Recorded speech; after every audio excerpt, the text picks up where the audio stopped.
it sound like? You'll hear it just now.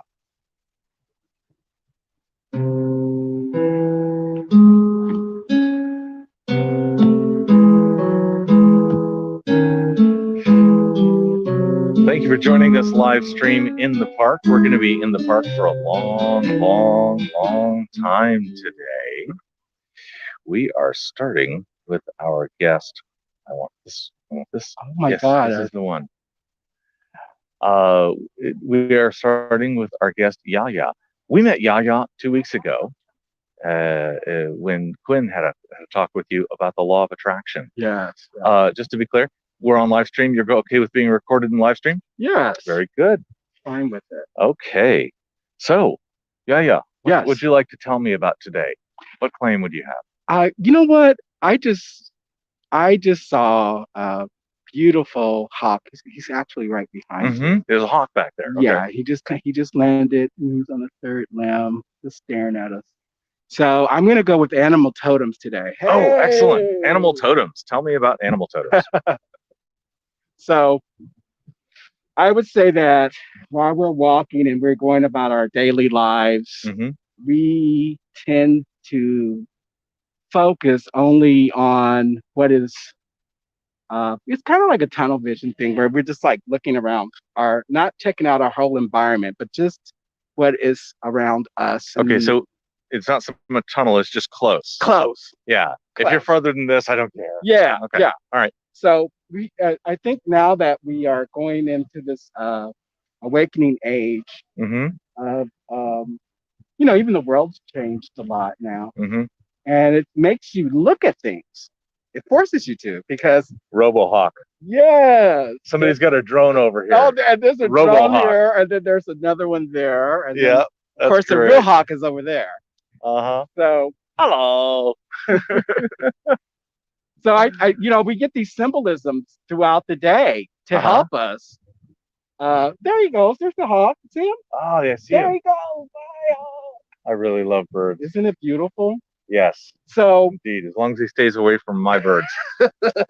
Yeah, because they will eat the little birdies. I found that out.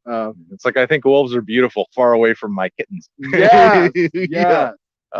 So I going through your daily, day, sometimes you have to look at things. I look at colors, I look at signs, I look at shapes and sizes and people and colors and all that stuff. And sometimes, if you are asking the universe or just something in your mind of just having a question, sometimes, the answer's right in front of you, All right. You're not tuned into it. And tuning into it is being connected to, I think, a higher frequency. We all get there, the little steps. And as I go along, like today, I saw, like, we're getting ready to do our interview with you. Then the hawk comes and just lands right behind you. That's one of my totem animals. I've learned totem animals are, let me just explain what totem animals are. Totem animals are animals that come, they're spirit animals. All animals are. And what shamans do, and the practice of the shamanship is that, they actually use the animals to heal or to become that animal for its energy.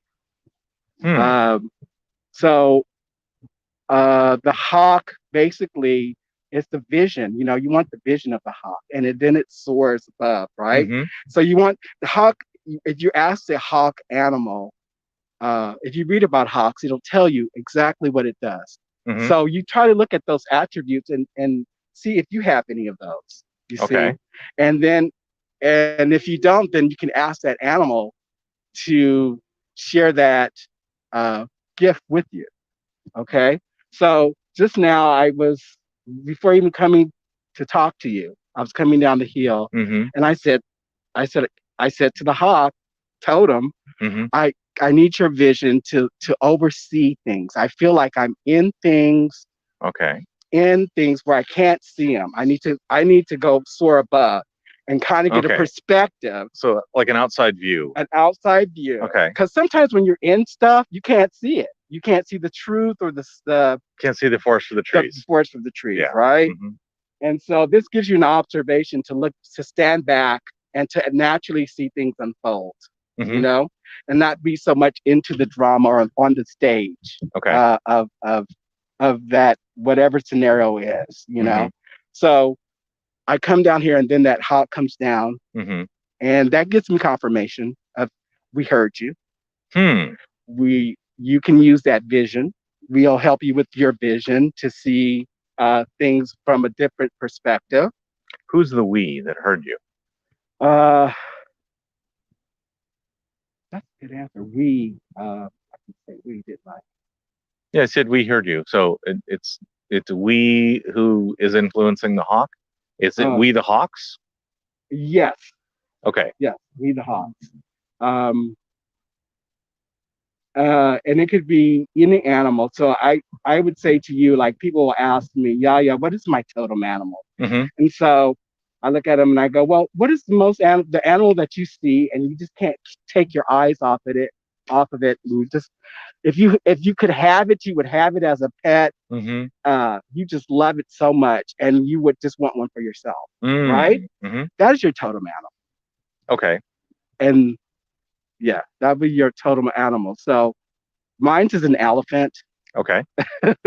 I'm kind of big. I kind of like walk like an elephant, you know.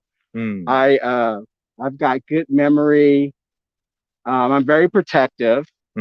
Very I could be patriarchal and matriarchal. You know, I got both. I got the yin and the yang going on there, but and also the sensitivity that the elephant has of feeling its intuition, where they know where water is, you know, sensing the water, the energy down in the earth, and knowing where to go, and also coming back to the water place after they've traveled around to come back to that place, because they know that the water's going to be there. You see, and that's just knowing how to come back, and you know, using their senses, all of their senses.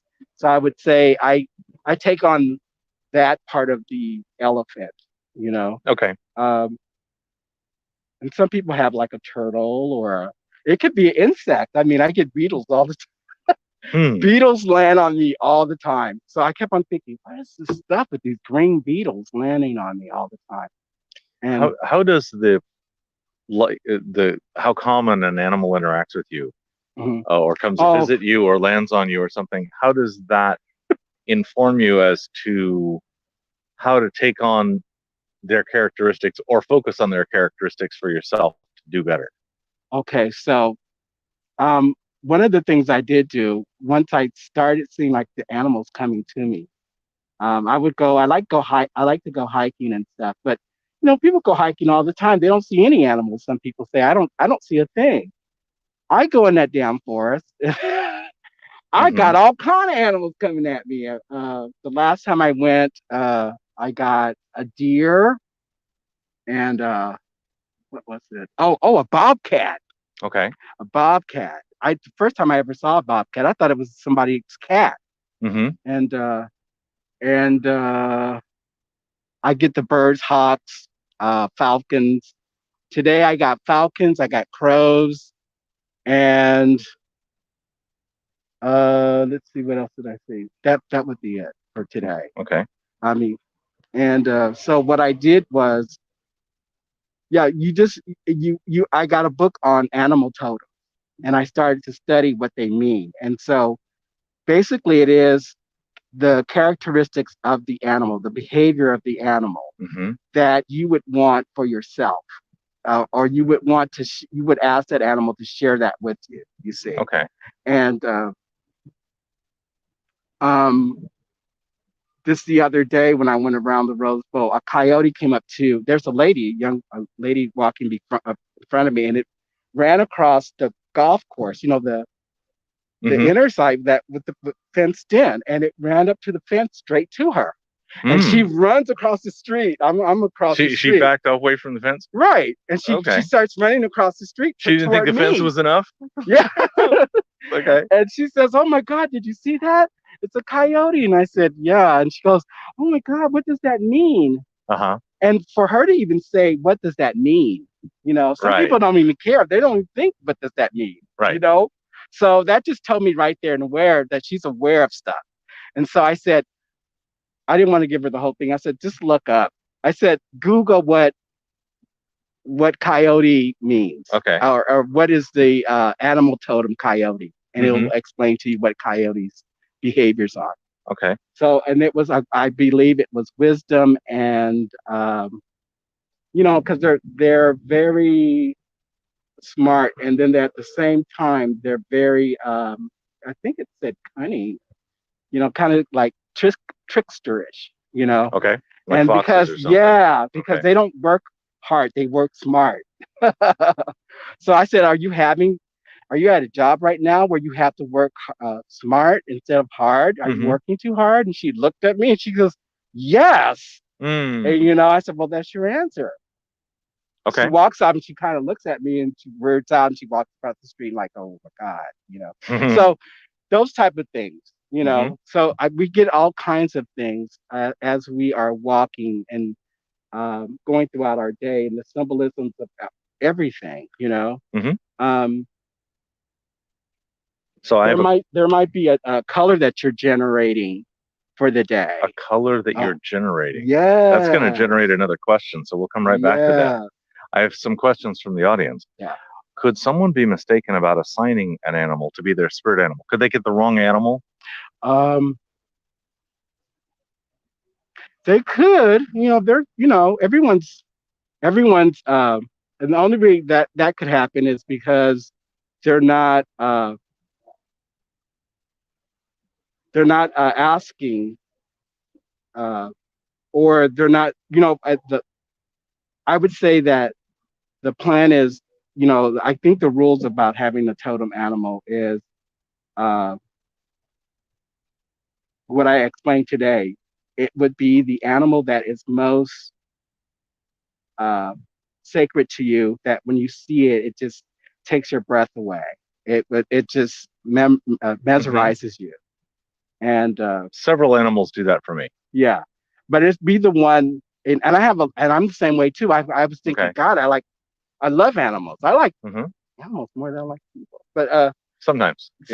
But so you can have several totems. You don't just have one. Okay.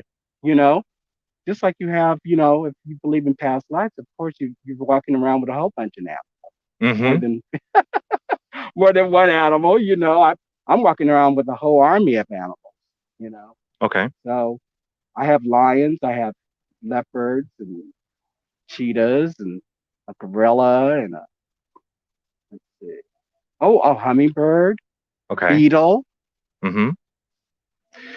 Spider. Another question. What makes an animal sacred versus favorite? Is that a distinction? Is there one that's sacred, or is there some that's sacred? I just feel like all animals are sacred in a way of because they're different phylum from us, and of course they're always like regenerating and doing their pattern of living, hunting, dying, and we do the same thing too. I saw this in The Lion King. There was a song.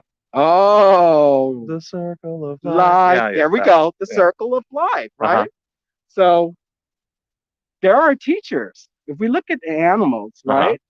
Look at the animal, you start to study them, and you start to see a lot of our characteristics that they may have, and that we could share or make ourselves better, and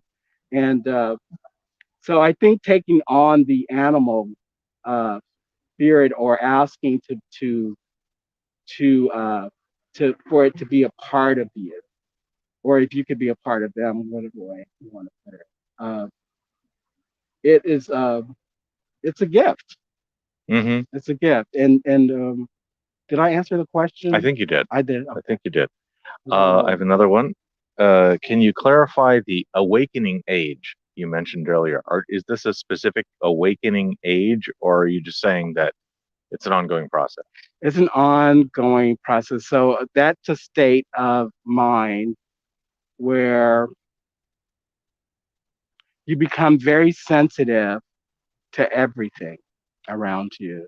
It's not just this tunnel vision thing. Okay. It's not about me anymore. Oh, It's outside of the ego. interesting. You leave the ego back. There's no room for the ego once you start to awaken. There's no room for it. Find that it's like, oh, I can't even go there anymore. Okay. And so, and it's kind of weird too, because you're kind of like, I went through this thing called the shaman death, right? Yes. And I thought I was losing my mind. And I just thought, oh my God, everything to me, anything that I thought of or anything would happen, or it would instantaneously, right? Uh-huh. So that, which was teaching me also that my thoughts and what I believe and what I think and I create, and it happens right in front of me. Uh-huh. So I have to be careful about what I want, what I'm thinking, Yes. And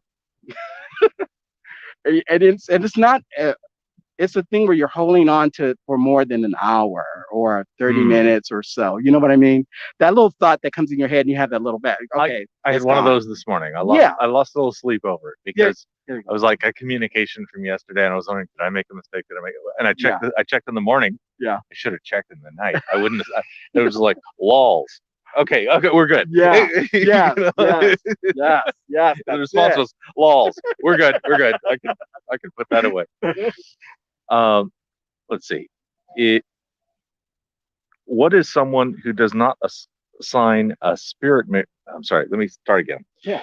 What is someone who does not assign a spirit animal missing in their life? Oh my goodness.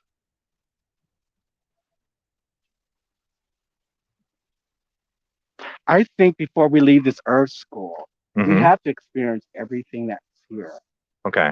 And so that's the thing of you coming to the school and you never took the class. Oh. You've got all these, the universe gave you all these colors to color with, and then you only picked black and you stayed in the lines, and because you kind of miss out on it. So it's a big thing, I'll tell you the truth with this too, also, that I've always loved animals, but I didn't really realize how special they are as I grew into age, and from a child to 54 now, and we're exactly the same age. Oh my gosh! Within 12 months, whatever that number is. Yes, and so you don't really realize that until you. I shouldn't say that, because there's some children that are being born now, which are the crystal indigo rainbow children. They are coming into the earth knowing their life purpose, and they are aware of the environment. They're here to actually help our environment to become a better place. They care about our planet. They care about our water, everything.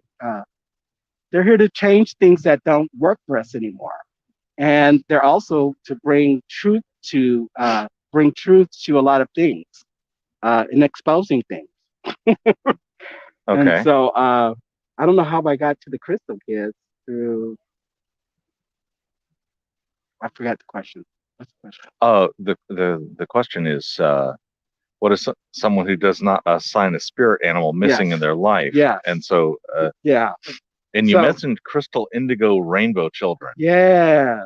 So maybe that's part of what you're saying. I don't know if this. It's another connection too. But I feel like, when you feel like, if you're not, if you don't have that experience, and I think we all will, we will all get to that. We will all get to that before Kimberly? Before we leave this earth school, you will have that experience. And if you don't have it in this life, you'll have it in another. Okay. But I feel like the spirit animal, for the people that are not experiencing it, are missing out on a great opportunity to help them solve situations and adversities that they're going through. Okay. And I think 2 weeks ago we went through a question with a tic-tac box, odds or evens. And it came down to like if and I told you your numbers were 369. 369. Okay. Yes. Yes. So if Kimberly has said it was odd, and Foyle there, who's just dropping off something, said it's even, is one of them wrong? Odd and even numbers? Yeah. Is it true that there is specifically an odd or an even number of Tic Tacs in the box? Oh, that's a good question. I like that. It doesn't matter, odd or even. Okay. I feel like, I do feel that the odd numbers are more of a rounded number. They're kind of softer, right? Okay. They don't have those corners and those edges. Okay. Okay. So I would say the odd numbers are more of a feminine feel. I have Tic Tacs in the back of the studio bag. A feminine feel, and then the other ones are the even numbers are more they're kind of sharp edged, Okay. and so it gives a different feeling. It sounds like a description of synesthesia. Somebody was talking about there aren't enough points in the sauce yet. Yes. Something like that. Yeah. Yeah. Here we go with the Tic Tacs. That's what we mean, the Tic Tacs. Yeah. Then we were guessing on a number, weren't we? And well, Quinn guessed on a number with 59 and 60. Oh yeah. But I'm going to go just more broad and just say it's odd or even, because the idea that we can all have our own truth, our own separate truth. Isn't that wonderful? Well, I don't know. I also I'm really big on objective truth. Yeah. That when I ask Google how to get somewhere, I'm going to get the directions to the same place. That I'm not going to because of my mind state or whatever. Yeah. So I find a big benefit in some objective truth. You're sorry. Is that free choice? Is that where we're going? No, this is a definition of truth. Okay. It's one of those things. Okay. I've got a big old long 24-question survey about truth if we want to go way down that path. My gosh, I would love to hear that. Truth. You would love to do the truth. Okay. Truth is freedom to me. Okay, so the crowd says yes, they would like to go over the survey. So let's see if that's easy to do. Oh, and somebody else says no, it would take too long. Oh yeah. It'll take too long. I love that. Oh my gosh. Oh, she's right, or he's right. They are right. Yeah, they are. Definitely. All right.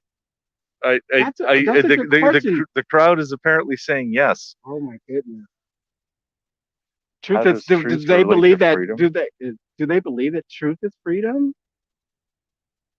Okay. So a question somebody's trying to type is: how does truth relate to freedom? How does truth relate to freedom?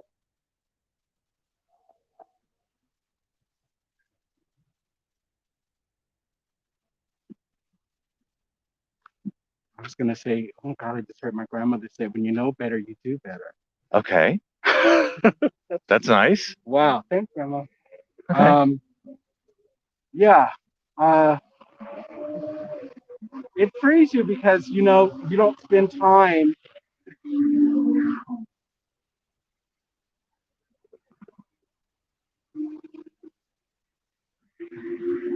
on something that is. If it's not true, then it's kind of like insignificant, isn't it? Kind of like you're spending all this time on something that you believe that is true for years and years and years, and then all of a sudden you get the thing that it isn't true, and it's been a lie. And how do people feel when they find out the truth of something that they believe that to be true, right? And then they find out the real truth.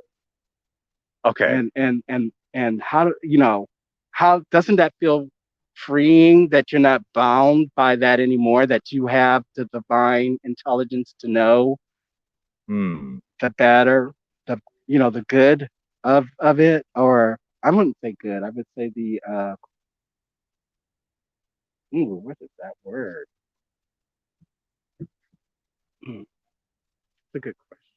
Yeah. I'm stuck. Okay, so a related question. Well, not stuck. I'm kind of perplexed. That's okay. Does believing a false thing and believing a true thing feel any different? Yes, to me it does. I don't know for other people. Okay, so when you believe a false thing, how do you know? When I believe in what? Okay, so if believing a false thing feels different from believing a true thing, could you sort your false and true beliefs by that feeling? Could you say, here's something I'm really sure about, here's something I'm really unsure about because I have that tingly, spidey sense? Yes. Truth is simple. Okay.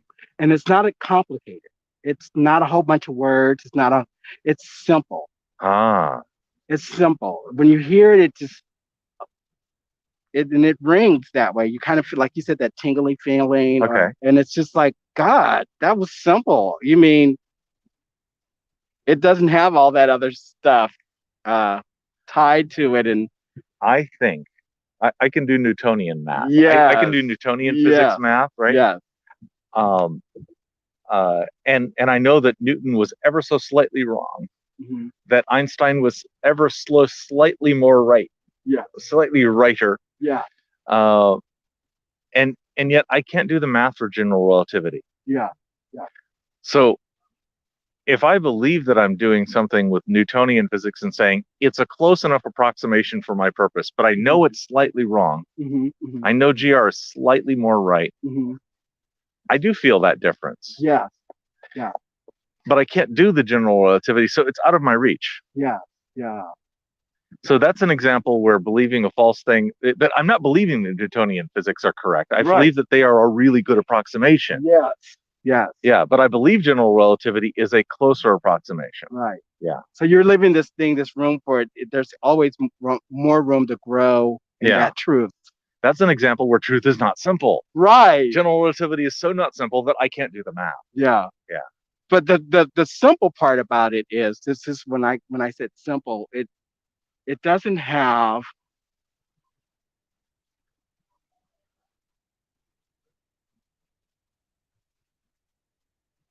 I was going to say rules and restrictions or limitations. Yeah. So truth doesn't feel like you're not limited. It's this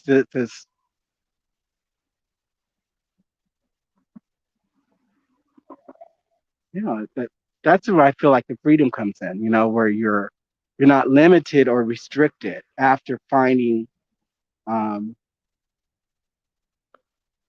what that truth is. I guess for you, everyone has different ones, right? So yeah, I guess. Yeah. So there's two questions pending. Okay, let's just put this. Go ahead. This is a good example. Yes. And it's been going on for centuries. Are the Egyptians black or are they white?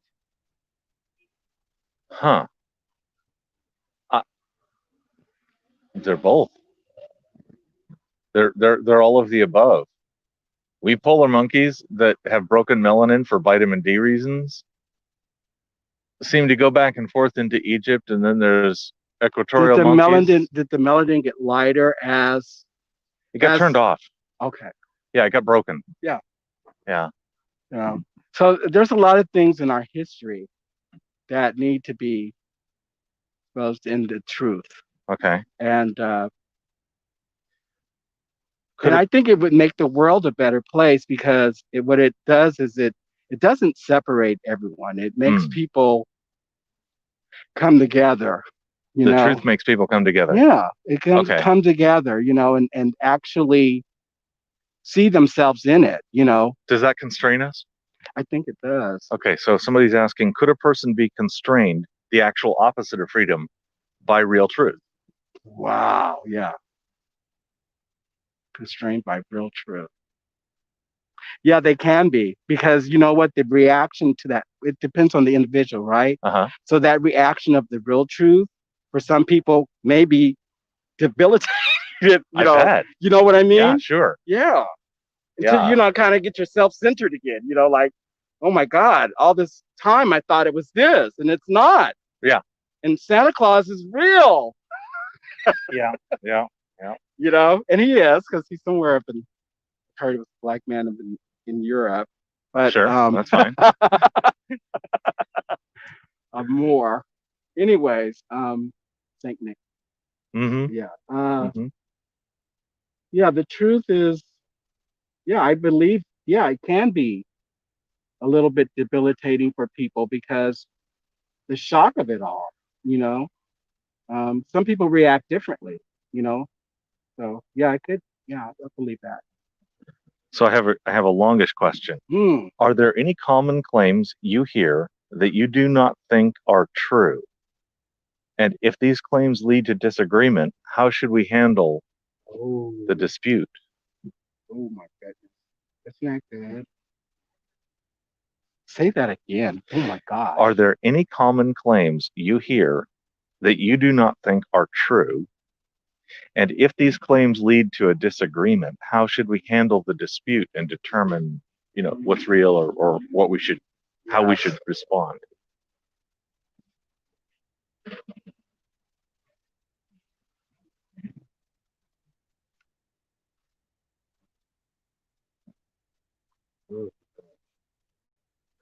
I went blank. Hold on. And I know the answers here. I'm trying to absorb that. Say it again. I need to hear it again.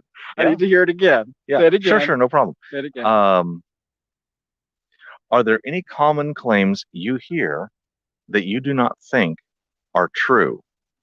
And if those claims lead to disagreement, how should we handle the dispute? Oh. Well, I always say handle the dispute. Always choose peace. Please. Choose peace in everything.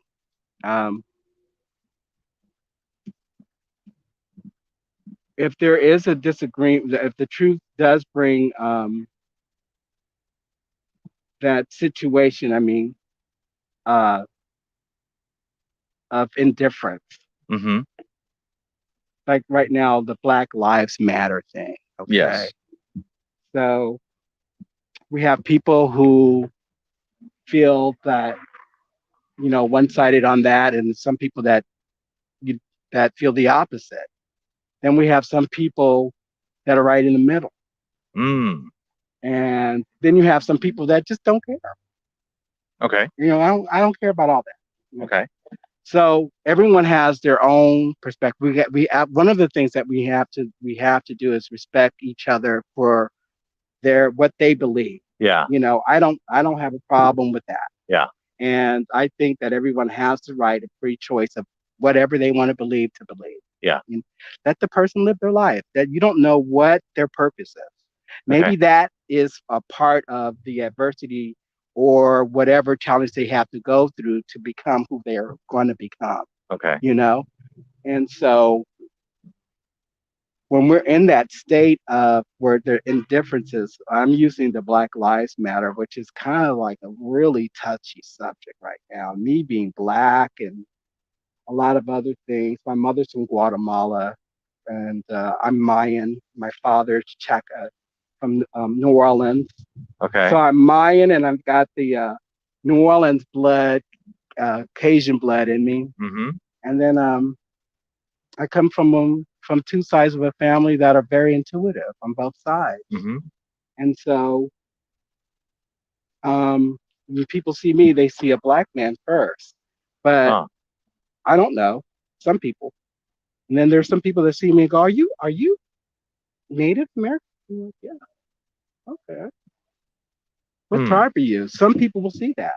Okay. Some people ask me, are you Mayan? Interesting. So we have different types of things that are happening like that. But this Black Lives Matter thing, I'm this, and I understand what it is politically with a lot of my people thinking of saying, you know, all of the brutality and all the things that have happened. And uh,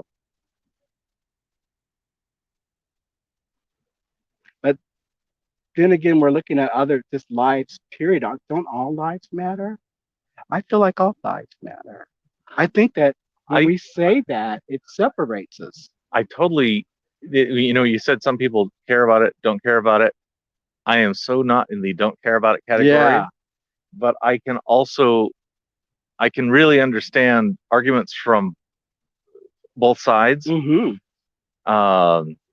And I care a lot about it. If anything, I care too much about it that I'm having a hard time seeing it clearly. Yes. Yeah. And so that's why that hawk, when that landed behind you, you would ask that hawk because it landed behind you. Okay. For that, you know, that vision to see, not so much in it to be above it, to see, use your that vision to see it from a different perspective. Yeah. You know, because we're in it. Yes. We're in it. And sometimes we've got to step back, kind of like to see what really is going on and what is naturally unfolding in front of us. And we're not even seeing that, you know, because we're so blocked on what we want to believe. Yeah. You know, so you have to have this openness, move that ego stuff out of the way. That's the awakening part. Get rid of that ego. You know, he's a friend, you know, because it challenges us. The ego is a friend? Yeah. Okay. The ego's a friend. The eagle or the ego? The ego. The ego, EGO. Yeah. Okay. Not ego, but ego. Right. Right. I like egos. Anyways, but that removing that, and it takes it's a daily practice because it's a part of us. Okay. It's a part of us. It challenges us every day, right? Yes. Challenges us every day. So the thing is, do I want to make a decision from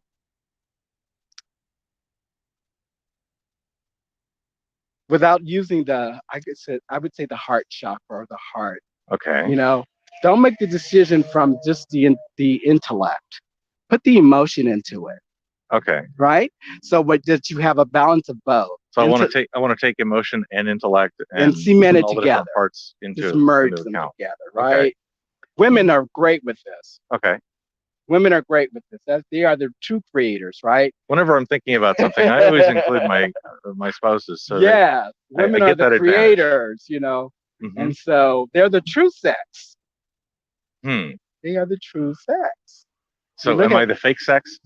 Well, if you look at the women's anatomy, you will see that she is the true sex. She is both.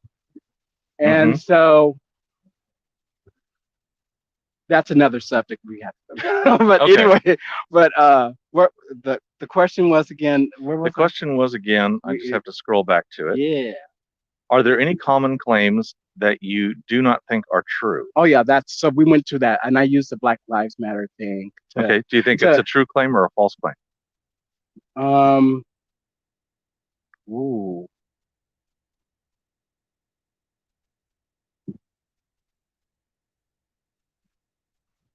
And what is the claim?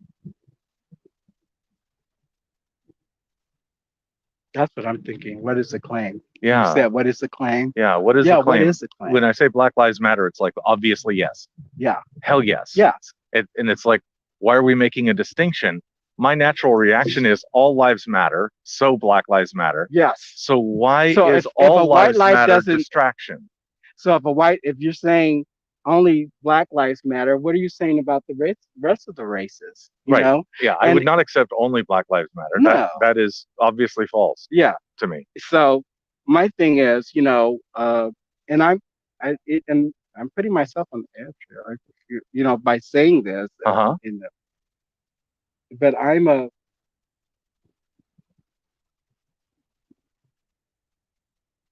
a person that tries to practice authenticity and love. Yes. See the butterfly came just now. That's another totem. It flew right by your wife there. That's transition, right? Butterfly is about transitioning. Oh, I see. Rebirth, because the metamorphosis is there. Rebirth. renewal, reproduction. Yes, reproduction. And we were just talking about the female. Lots of reproduction. We were just talking about the female. Some of those little buggers can't even eat. Right. So here we are with that. And so I would say that, yeah, the Black Lives, the claim, when we're talking at what the claim of it, what is the claim? And I believe like all lives matter. I think that through our history, all of us have suffered in some way or another, where people were tortured or enslaved or beaten or whatever. Yeah, me less than most. Yeah. But mostly because I live in this century. Yes. But you were Viking in the past life. Okay. And you remember the Viking people? They didn't take any mess. They were like. I only remember them from history. Yeah. And very strong. And movies about dragons. And I would say that they're basic. Yeah. They're just very strong people. And I believe that. Yeah, that's part of your background. And if you look at the Vikings, they're Irish, Scottish, all those little places are Viking people. They just broke out into different sectors, just like Africa, Ethiopia, excuse me, is diverse of Black Ethiopian people who have gone into their own little tribes, but they all come from that one place. Okay. You see? Yes. Okay. So how far backwards are we saying they all come from? When I look at my own understanding, something like 70,000 years ago. Yeah. The majority of my gene pool escaped from Africa. Yeah. In a little tiny group. Yes. And then they found some Neanderthal and some Denisovians, but 95. Is that the Congo? They came up through. They came out of Africa and then went across near the shores of India. And this is sort of a guess based on looking at mitochondrial DNA. Yes. About how long ago and so on, and then the split of those kind of things. So there's a bit of statistical fuzziness in all of this, and apparently had something to do with the explosion of Tubo, which is now Pinatubo. Yes. Yeah, and there was a big thing. So it's like all the humanity that I'm related to 70,000 years ago were all there in Africa. Yes. And then I guess there's some others that we have a little bit of. See, and that's where we come to where we're talking what truth is, you know, and how does that feel to you, knowing that to be your truth? How does it feel to be my truth? How does that feel to you, knowing your truth of what you just said? Oh, how does that feel to you? Does it feel? It doesn't feel different because I've had that opinion for a long time. Right. So I think when I first really got it, I was kind of like, oh, wow, this really, there's a place, it places me in all of humanity and cousinship. And it makes it real easy for me to say that my in-group is all humans who aren't trying to kill me. Right. There you go. And we're more connected than we even know. Oh, totally. We're so connected. Please. We're genetically about as close as cheetahs. Yes. It's not a thing. Okay. We're more connected than anything, and the sooner the human race finds that out, the sooner the healing starts. Okay. Can a person like yourself be authentic if they accept a claim person, if they accept any claim a person makes as a real truth? If somebody says they have their real truth and you accept it, are you being authentic? No matter whether you think that's a real truth or not? I think you are. I think you are being authentic because you are not judging. You're coming from a place of openness. And if that person is saying, this is my truth, and they are, and it's sacredly said to you, like, this is my truth, this is what I believe, and you may have a different opinion than that person, But who are you to tell that person that that is not their truth? You see, I might be a science geek. Yeah. So you're in that place where pedantic science geek with a really cool measuring tool. Who are we to tell that person that, oh, what you truly believe isn't the truth, and I don't believe it, and that makes you wrong. Okay. So let me put two people here. I'm going to put two imaginary people here, and they are of two different religions. It doesn't matter which two, except that they do not believe that the other one can be correct. Right. Okay. Like when we were speaking about religious life, the last time we spoke. Most people would run if they heard that. Okay. For me, I was just like, I respect you, and that is your truth. Okay. And it works for you, and I can see you're a good person. I could see that you are open-minded. I could see that you're very intelligent. I could see that you're compassionate.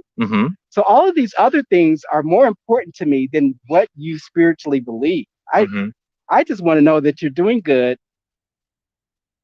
You love people and you're kind, and you're trying to do the best that you can do, without hurting anyone.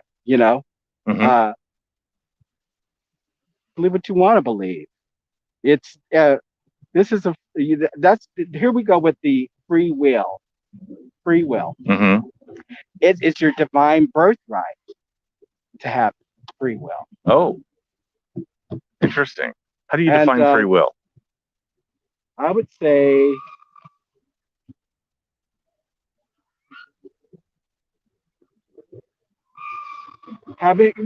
free will means having the choice to do what you want to do. You have choices, and having choices to do what you want to do. I would like to fly to about the height of the top of the mountains, unaided, and view Pasadena from way up there. I don't know how to do that. Right. Do I have the choice? You have the choice. Okay. And you have you said you don't know how to get up there, you said? Yeah, I would like to fly unaided. I would like to not have to hire a helicopter or something, but just float up. I do it in my dreams all the time. I don't know why I can't do it here. Right. When you're astral I think I do. When you're astral traveling, because you astral travel a lot. Okay. Yeah, you go to a lot of places. But that's another subject too that we can talk about another time. But I feel like yeah, you have your free will to do that. Is it a bad thing? Does it make me a bad person to tell somebody that I think they're mistaken?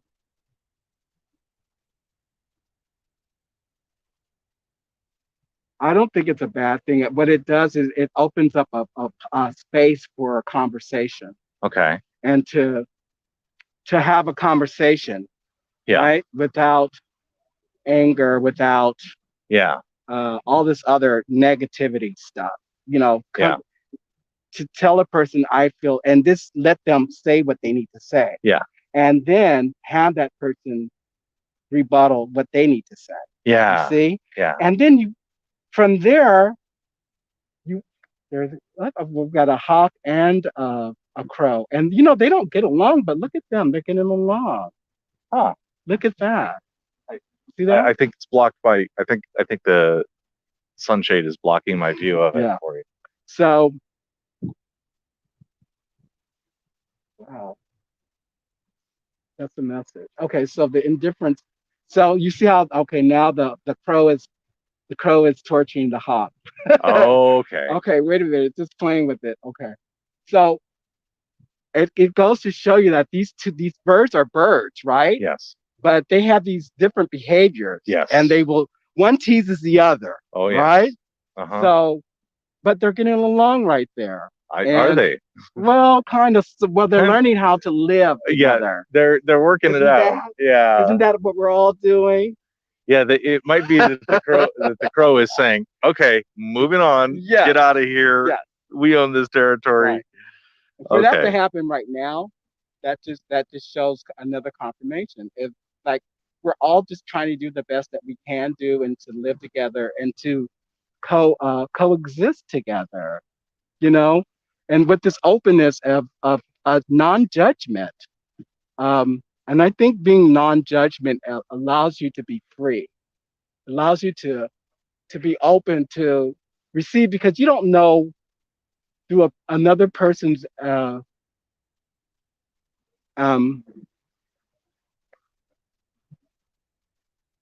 adversary that they might be going through could be a teaching thing for you too. Yes. Oh yeah. You know? Yeah, I totally get that.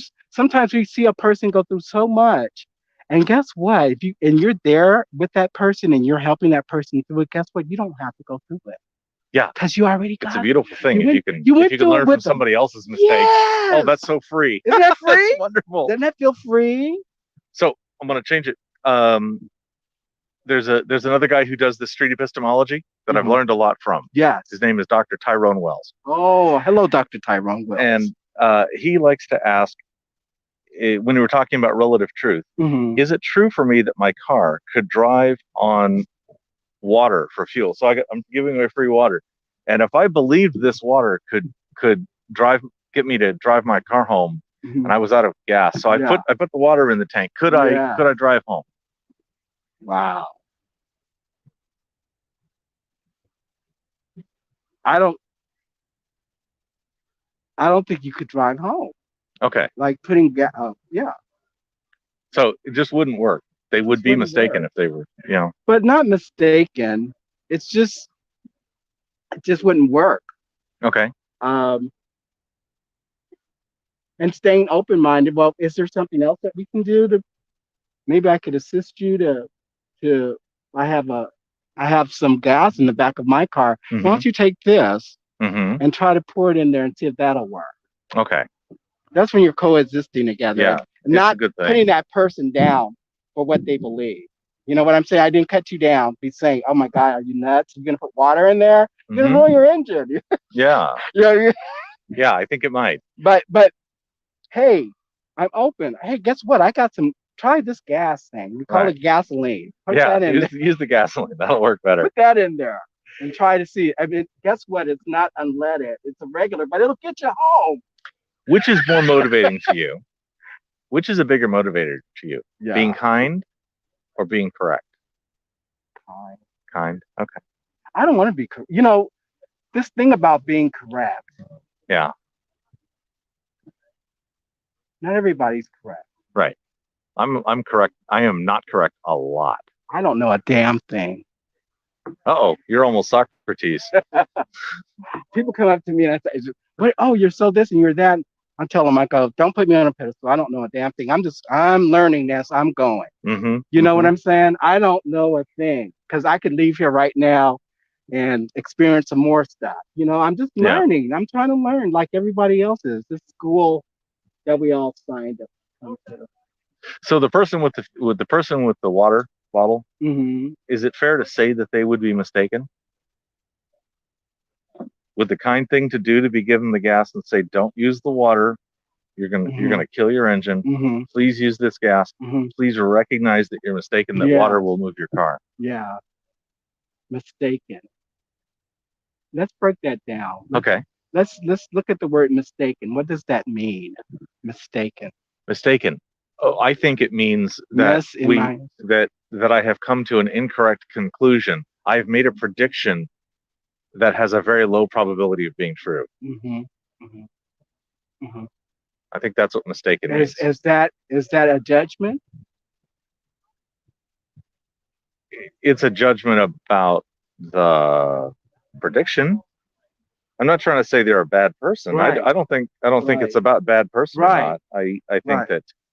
I think that I'm wrong about a bunch of things, and I hope my family and friends will help me learn what those things are and help me fix it. Right. I've got a lot of friends who are really, really freaking graceful about that. Right. And then we have people that will watch you. It's even like even being a parent where you've done some things wrong, and then you see your child doing it, and you want to help them, but you can't, because maybe that child is not receptive to it or Okay. the hearing, So but you've done the thing and they haven't gone with it, so they have to learn that. And you're like, they may have to go through that fire in order to know what their strengths and limitations are. Yeah. You know what I'm saying? And you can't give that to them. I gotta let them be wrong. Gotta let them be wrong. Yeah. Because you grow up thinking you're right all the time. Uh-huh. Well, yeah. We've got some of those around. Oh, that's a normal thing. Yeah. It's so normal. I have jargon for it. Yeah. and it it just kind of puts labels on us and tags. And one thing that I feel like we do as a race of people, if we don't understand it, we got to put a label on it. What is that? Uh-huh. Everything doesn't need a label. Gotta simplify it down to a word. It seems. What is that? I think it's just our language. I think that Daniel Dennett, who's a professor of consciousness, wrote a book, and he convinced me in his book that subvocalization was a good idea, so that all of my mind could hear it. Yeah. That when I was just thinking a thought and I didn't try to put it out into some kind of words, even like quietly in my own throat. Yes. That not all of me was actually aware of what I was saying. Yeah. But when I said it and could hear it, yes, even in my own mind, even silently, then all of my mind can hear it. Yeah. And therefore, if you've got an idea that you're trying to say and you don't have a term for that idea, it's almost necessary to make up one. Yeah. Even if it's flibberty-gibbet in the moment. Yes. Okay, I don't know what this is, so I'm going to call it Steve. Yeah, and guess what? That makes some people feel better. Yeah. Now that we've labeled it, I feel much better. Yes. I know what it is. Well, for that person, The thing, Steve, that I'm talking about is actually an effect like the aurora borealis. Yes. That the scientists discovered the effect, did not know what it was, and said, so that I don't call this a bad thing in my ignorance, I'm going to, for now, call it Steve. Okay. This effect is called Steve. And we will rename it when we understand it. Yeah. So I'm gonna steal that from you if you don't mind. Oh, please. I'm gonna be Steve in a lot of things. Okay. Label that Steve. All right. Label that Steve until I figure it out what it is. Yeah. And what would the world be like if we just didn't do that? What would that look like? If we didn't apply labels to just everything that we don't understand, we would be less informed because we would have a hell of a time communicating what it was we were trying to talk about. I think. So, but the person that labels, is that one person speaking for the whole human race? It gets deeper, right? No, they're only speaking for themselves. But if they do coin a term and it becomes common, then it's not that they're speaking for, but now the race will be speaking that because it's become common, right? So, and it becomes a truth. So a guy wrote a book about memes, and he defined the term meme. Yeah. He actually coined the term. This is back in the 70s. Yeah. As the single unit of an idea. And now memes means a picture with text that's ironic. Yeah. Okay. And it's not the same thing. The meme isn't the meme that was the meme anymore. So is he speaking for that? Well, now there's two definitions for the term meme. There's the one that was coined, which we hardly ever use. Right. And then there's meme, which we pass to each other 15 times a day on the internet. There you go. Could someone having their own personal truth lead to unkindness?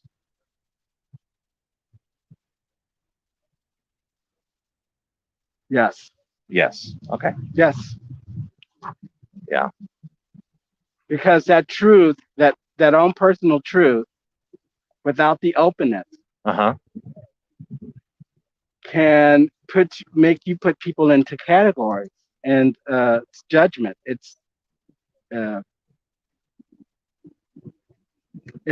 puts that person. I feel like it closed. Say that again. Okay. Could someone having their own personal truth lead to unkindness? Yes, it can lead to unkindness because the unpersonal. Yeah. It can lead to unkindness because that truth, their truth, they could believe in their truth so much that they will do anything Okay. to keep that truth. You see? They'll defend the truth. Yes, to defend the Yes. truth. And then Yeah. that can make a lot of people, if you don't fit in that category, you Yeah. Oh, I'll tell you. I think that's going on a lot right now. And I so used to suck at responding to that. These days I've been taught this street epistemology thing, and I'm just like, okay, I'm feeling challenged, so I'm going to go neutral. Do tell me more about this thing, and I'm just going to ask some simple questions, and I'm going to shoot all of my messengers.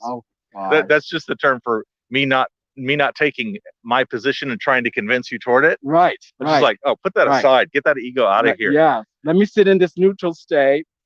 Yeah, I'm going to sit in this neutral state and tell me about your thing, and I have no idea. You might ask me questions and I'll answer, but I don't need to push it.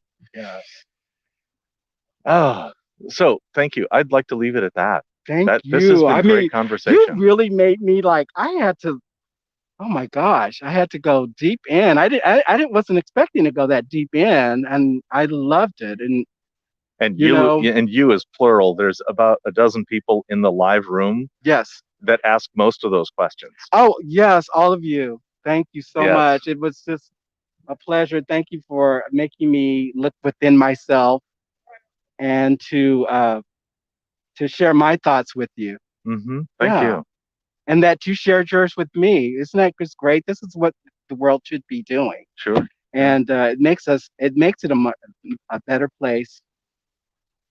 Makes it a better place. It does.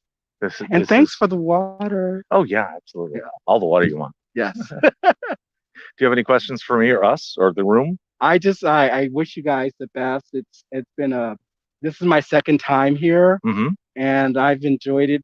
It's challenging. At first I didn't want to do it, but I'm glad I did it. You know, it's just one of those things like, I've got to live on the edge. I've got to try things that make me feel uncomfortable. Okay. I'm not in this complacent stage anymore, and that happens in your awakeness. You're not afraid. You'll walk. One of the greatest teachers, his name is Wayne Dyer. I wouldn't say a good friend of mine, but I did get to meet him a couple of times, and he said that if you only knew who walked beside you through your life purpose, you would never experience fear or doubt again. And those things, when he said that to me, are what we were speaking about today with the symbolisms of animals and this nature around us, all this beautiful things, energy that's around us. And it walks beside us, and then we're a part of it. We're all connected in that way. And the more that we find that we're more connected than anything, that's when this world is going to be, I think, the most fascinating planet to be on. There are others, but out of all planets, right? Yeah. So I've got a friend up in Portland. Oh, I love Portland. I haven't been there, but I've been there in my dreams. I'm going to live in Portland. Not a good time to start. No, not now. But I'm going to. Not right now. But I'm going. Right now, he lives right in the center of where it's all going on. He actually lives across. I saw from a little bit of that. His place is across from a police building, and so he's like, yeah. He's been going around doing interviews with people. Yes. This same kind of thing. Oh, that's wonderful. With protesters and just hearing them out. It's been great stuff. So that's one of those things. He asks, if we had a box of truth and looking into the box would give us a correct understanding about spirit animals, should we look in that box? Yes. Yes. Okay. That's fantastic. Thank you for having me. Thank you. Yaya. Namaste. Namaste. I see the God in you. Thank you. Yes. whatever that may be for you. Whatever that may be. I'll accept your definition. Thanks. No problem. Wow, that was fantastic. Woo. Okay, I'm ready for the rest of the evening. That was great. Thank you. Thank you. You're wonderful. You know, this is going to go big. Oh, yeah? Good. I hope so. Keep it up. So you have brothers and sisters that are connected in different other places? Yes. That are doing the same thing? Yes. I can tell you about several people just in the chat.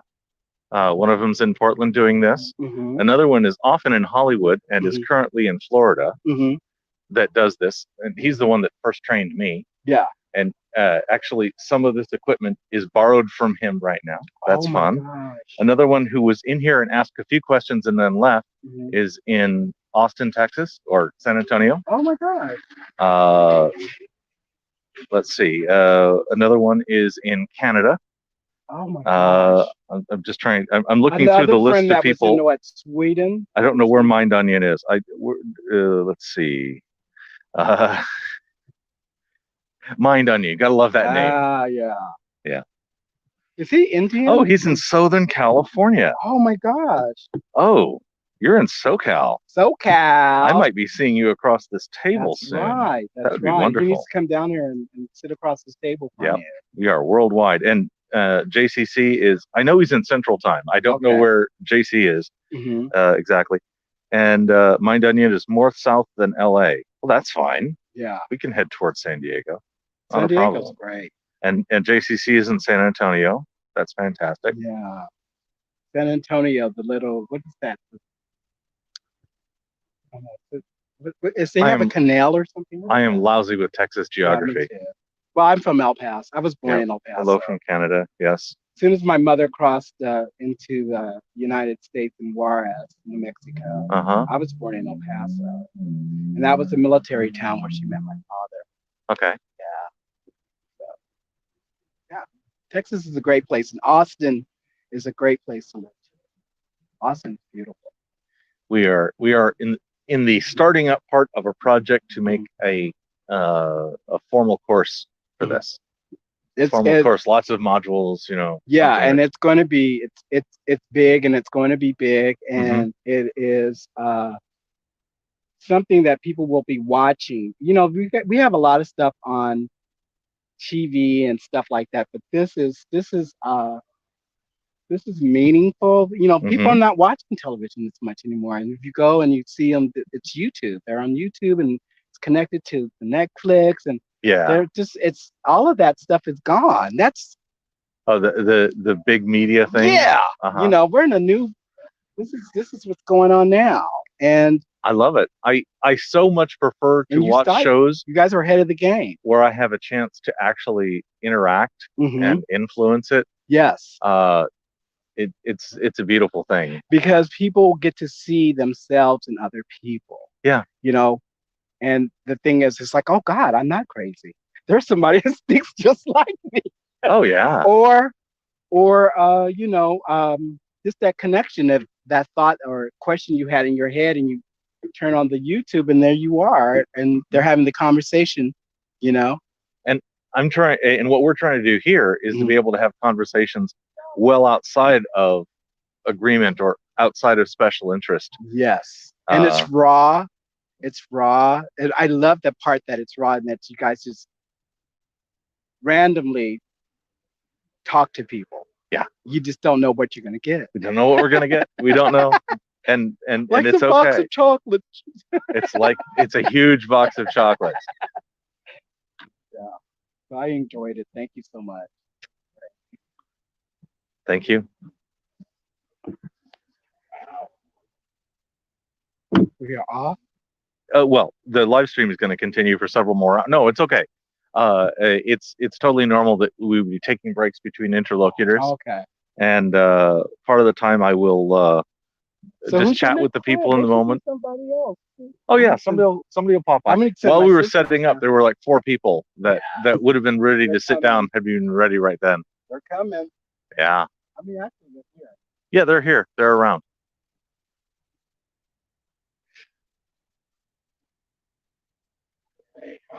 I'm going to think I have another one. Yeah, you please have more water.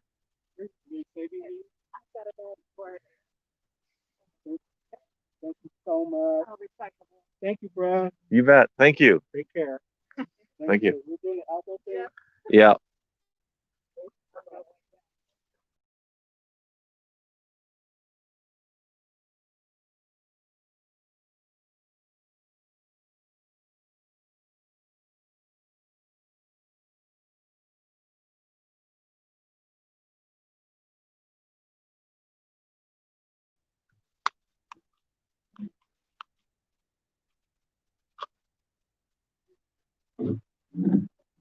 Good night, FK. Love you.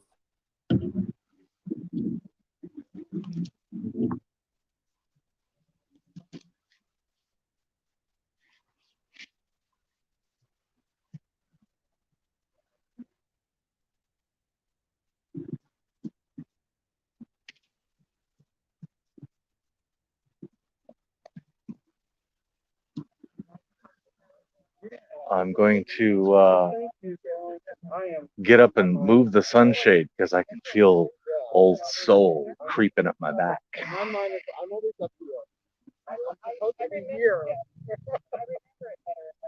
Mm-hmm. I'm not a person that. So let me just switch you to wide view. You see the whole thing. Here we are. Woohoo. Wide view. Wide view now. There you go. Every time I switch it, it resets the cameras just to make sure it's reliable. But that means there's a brief moment of not. Oh, the wide view is great. I was not needing to move it. It was beautiful. Beautiful wide view. Woohoo! I'm gonna move this sunshade. Yeah, this is the second time on Onion, and if I'm here at the Rose Bowl a lot, I expect that's going to be good. And so far, I actually think this is a decent place. At first we were thinking the traffic level was going to be too low, but as long as we have enough interlocutors, we're good. Oh, did we get him a puzzle piece? We did not. Ah. He's making tracks. He is making tracks. Okay, well, we'll hit him up with, okay, $1, we'll see him again this month. Okay, well, that's very possible. Very possible. Okay. Gotta drag it. Yeah, we gotta drag it. Okay, I'll drag it with you.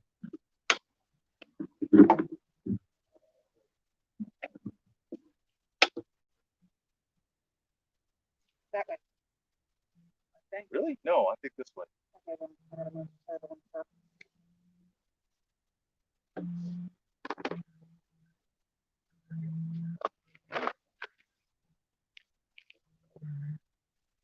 Yeah, actually, I think we need to move it this way.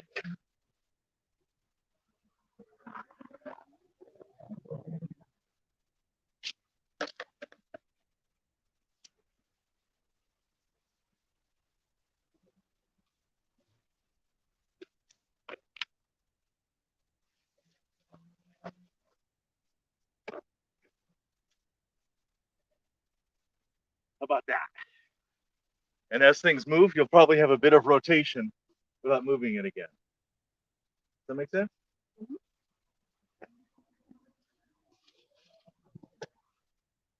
The drink. The drink, the impossible drink. No, it's not an impossible drink. It's just artificial flavorings.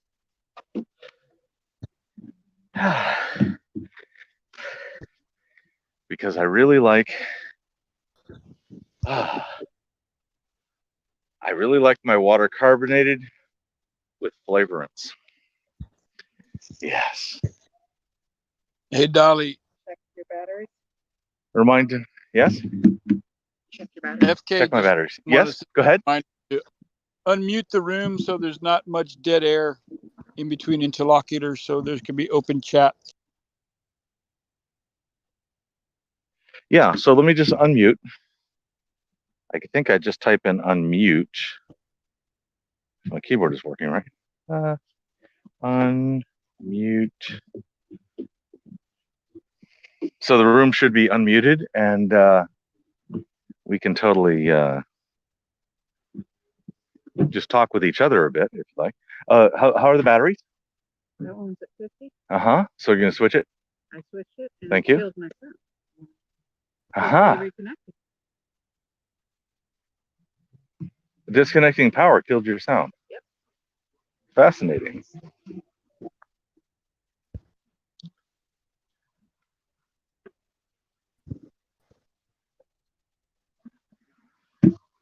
$1 confident.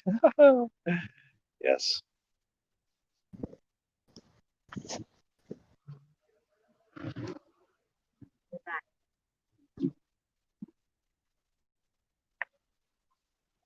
Good. We are going through the battery ritual, wherein between Elenchus, we check to see if the batteries that are powering, the external batteries that are powering everything are above 50%. That way, kind of no matter how long one single Elenchus goes, we're very unlikely to have a dropout. Scales practice, good, yes.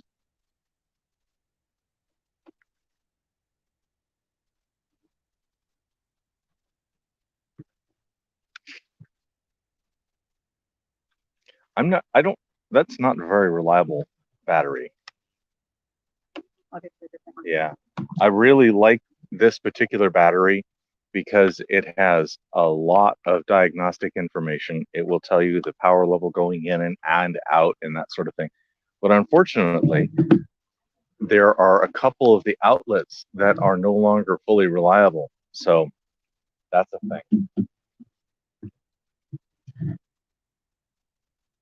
Fun stuff. Fun staff, too.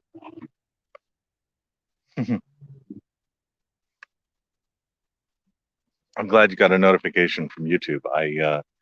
I did not go through the process of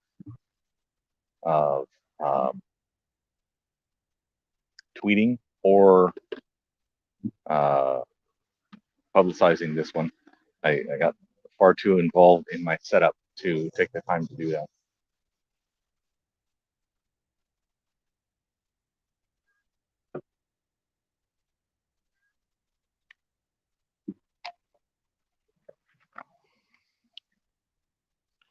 From memory in chromatic order. Excellent. Good. It was unlisted, made it public.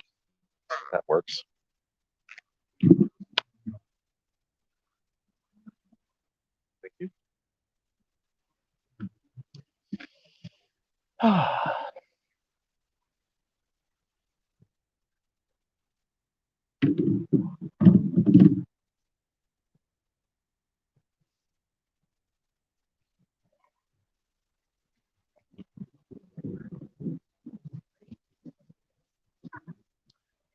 Kimberly, I want to renew on my checklist having the 24 question survey on paper. I want to get paper copy of that soon so that we'd have those. If I'd had that on paper, we probably would have gone through that survey today with Yaya. He was willing. Yeah. And I really am happy with how it actually went. He did not answer questions. He did not answer most of the questions. I completely agree. Yes. Yeah, paper copy is better. I want them to be able to mark it off for themselves. And we can follow along with an online copy for the people at home, or people, you people, all of you people. And take a photo of the survey before they take it? Sure. Yeah, definitely. We could shoot a picture of it so that we have a copy, and probably even just chuck it into the live show text. Also, we could use the survey web app. That would be the online version of it. And we could even, in one case, maybe they'd have the paper copy and I can just follow along with the online version to make it easy. That might be an option too.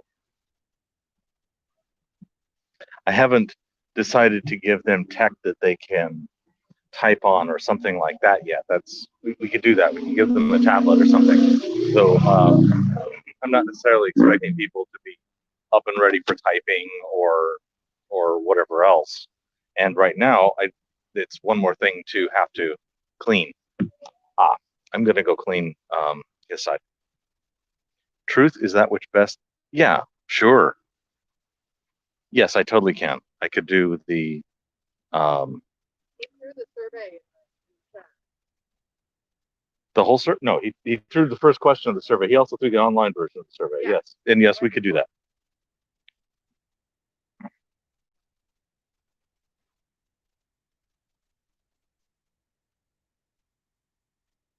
Yep, anyone can open the website, could help you with the questions so you type. And yes, I especially want the updated new version of the survey before I print it. That's the reason I didn't print it last time, is I wanted Nathan's updated version. The 9 state. Well, there were 9 of the statements that I think, and I think Nathan thinks, were enough open to interpretation that half the time or so was spent on figuring out the proper interpretation of the question. Somebody would get stumbling on what external reality versus the something or the whatever. And so a whole bunch of work has happened with a whole bunch of people to try to streamline those terms. And where we don't want any ambiguity, we've managed to cook out the ambiguity in areas where we're actually trying to figure out where they would stand on an ambiguity, making sure that there's like only one point in a question where it could turn, or that it could turn on. Yeah, Excel version. I want all the versions. I want access to all of it. I'm gonna go clean his side.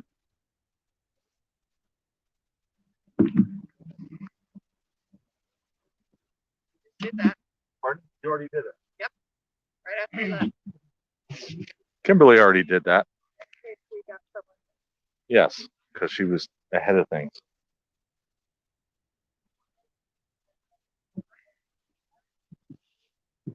We're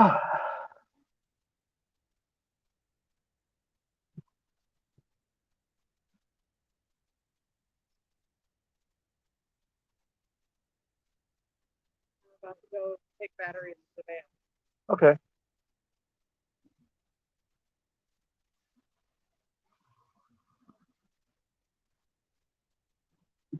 If I were to eat some of my lunch and it was not vegan, would that offend anyone?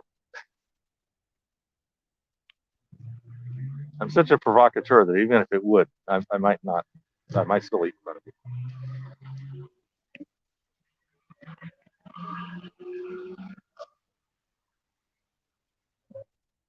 Wow, that's a loud truck. You can't see it, but it's a 4x4 truck that is a pickup truck filled up past the windows and the tailgate open with logs, cut logs. Thank you, thank you.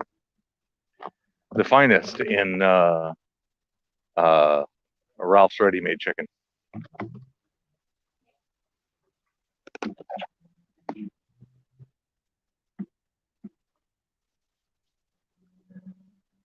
Yes, I am a murderer.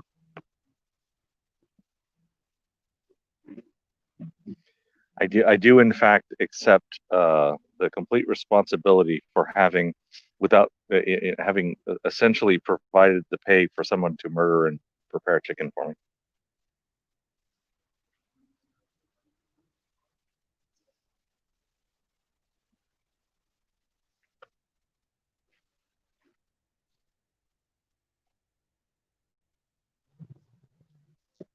As long as there are no onion rings. Okay, tell me, why does onion rings matter in the question?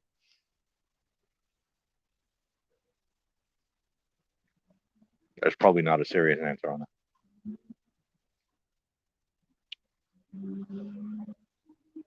Mind onion. Oh, of course. Of course, mind onion. Yes. So mind onion. If I assume, are you in San Diego maybe? Or you said south of Los Angeles? And please don't dox yourself. I'm mostly just asking in case if I were to do one of these one of these events in a park near you, would you be interested in joining in and doing some live things? San Diego. I think we could do San Diego.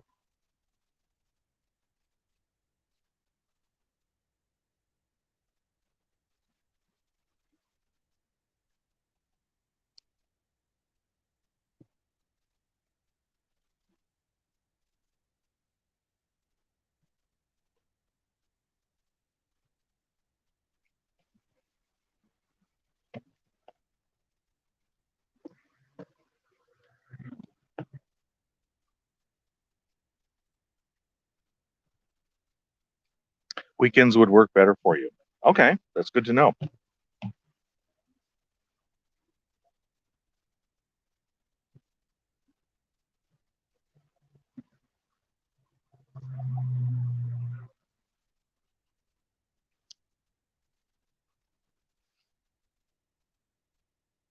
Currently, I'm doing 3 events on the weekends that are about street epistemology. Right now, they're all 3 on the SE Discord. Previously, 2 of them were on the chessboard, but that has gone kaboom.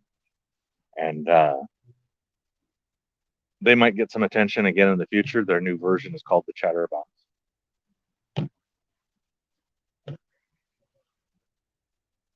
But if weekends in the park were useful, that would be a really good reason for me to shift, maybe ask some other people to host some of the time.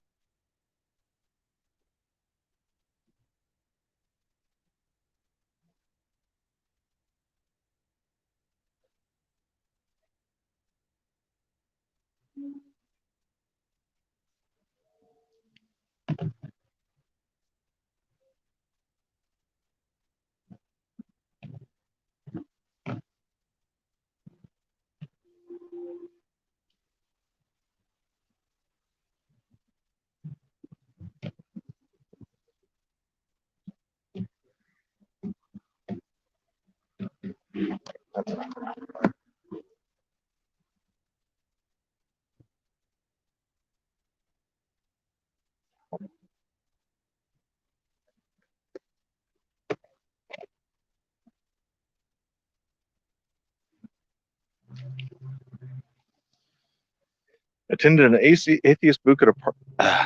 Not reading right. I mean, I attended an atheist booth at a park regularly before COVID. That's where I would talk to people. My experience during SE where people don't know my position is almost non-existent. Okay.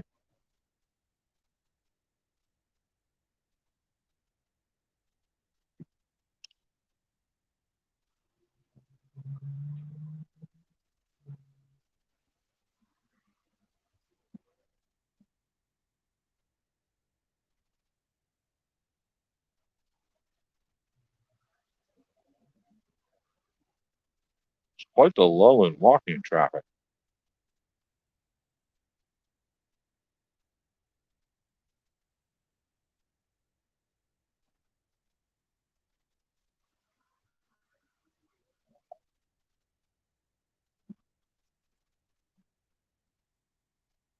Thank you for the survey. Yay.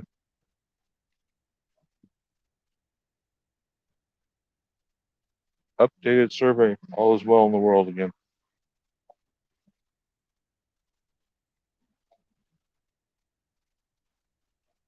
I'm going to stop by home and abuse the printer.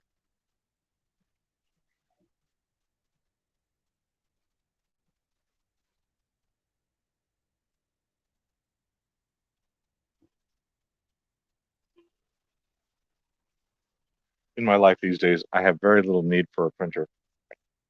But one of my wives, Naya, deals with medical records as her day job, and she's in college getting some additional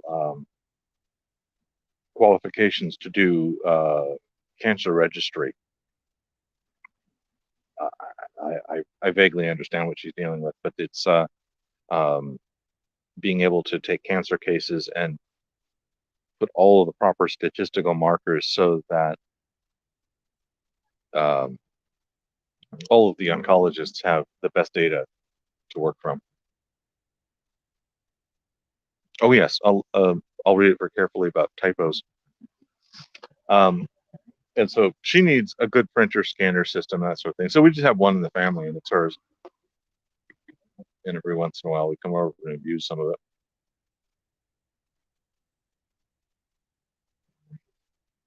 I use abuse in the lightest possible term. I just mean use some of it.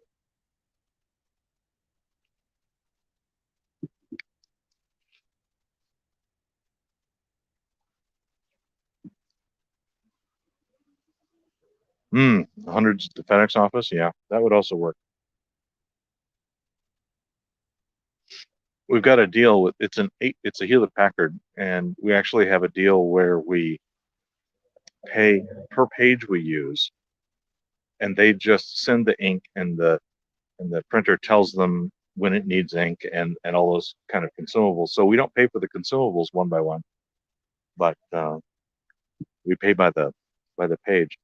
And that seems to work out given her needs and ours. And yeah, use recycled paper, sure.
Good night, FK. For real. I'll try to have several Olympics you haven't seen for you to wake up to.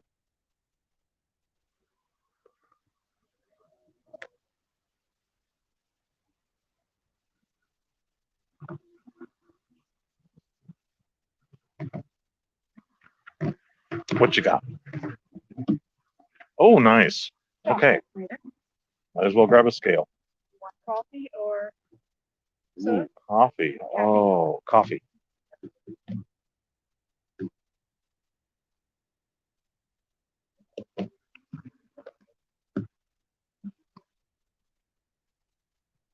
Thank you. Yes. Would you grab me one of those wipes? I'm not finding the non-antibacterial one. That's okay. These are fine for me.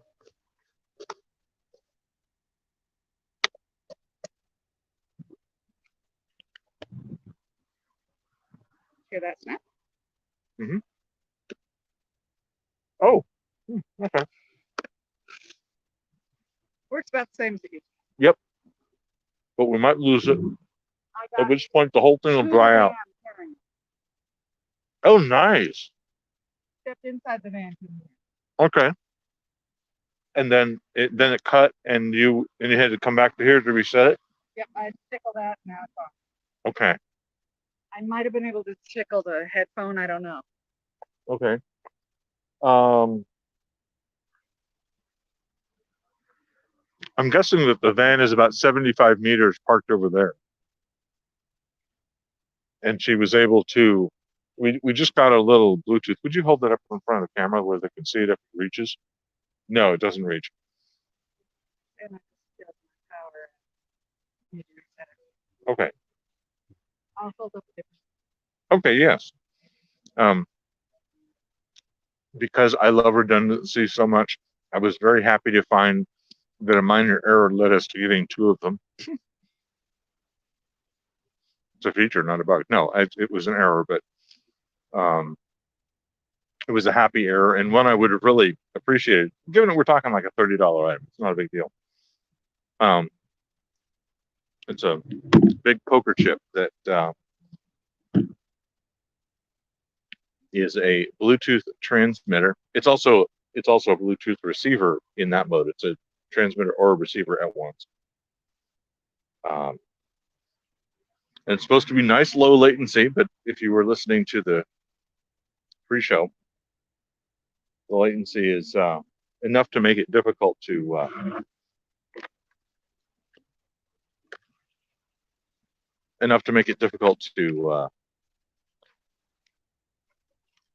sing through. So it's this little device. It's about the size of an Oreo cookie, she says.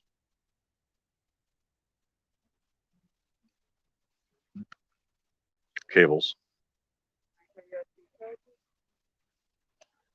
Yeah, helps to have a micro USB charger to keep it awake. It does have its own battery, but we're trying not to run it on its own battery because we don't know how long that'll run. So it claims 12 hours, and I bet that's in receiver mode. I bet in transmitter mode, it's like a lot less, probably.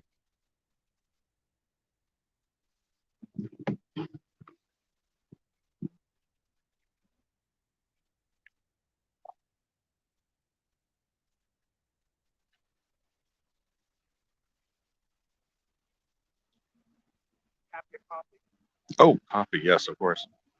The yummy, yummy coffee.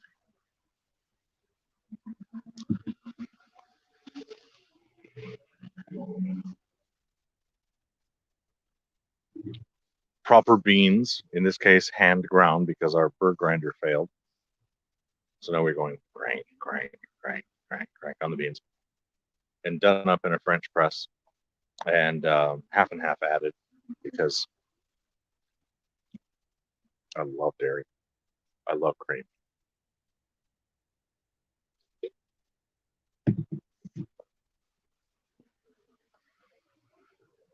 Oh, that's good coffee. It's all Kimberly's fault that I have good coffee.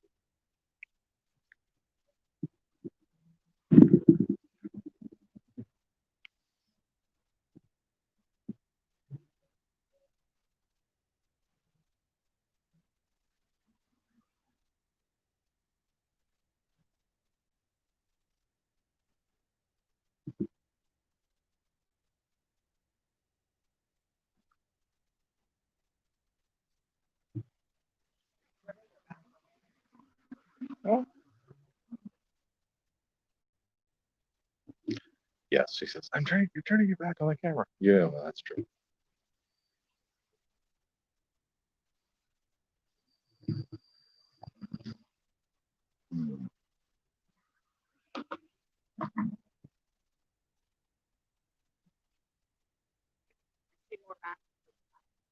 Yes, there are more masks out today than in prior days. That's a good sign, I think.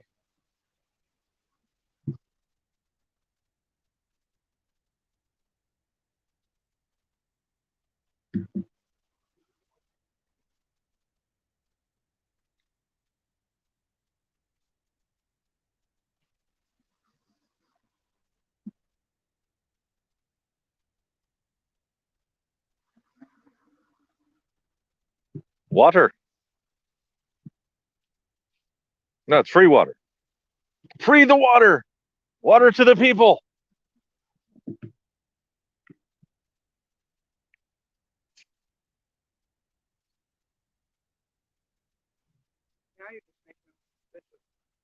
Oh yeah. I have a oftentimes. Oh, masks might have been a good claim to bring up at the last aisle. Maybe. Free water? Yeah, good.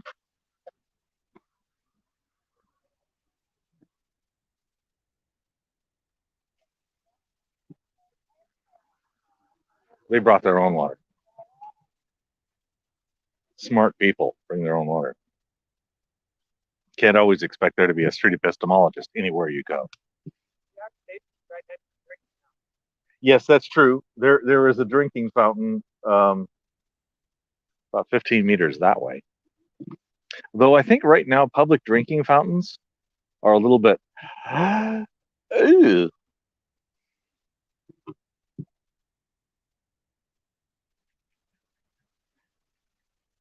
It's my truth that masks don't work. Oh wait, I was listening to I think it was something yesterday in the Discord. Somebody gave a really excellent test, I thought, for a mask. If you can blow out a candle, if you can, not good mask. But if you can't, it's probably doing a really good job of robbing almost all of the plosive energy that would spread small droplets. Therefore, you know, a little cloud of fog coming out of the edges of the side or fogging up my glasses or something, it's probably not going to travel very far. That's the thing. I think I detected a little bit of shift with Yaya. I think in that in his relationship with objective truth and people being mistaken and being unkind and that sort of thing. It seemed to ring with him.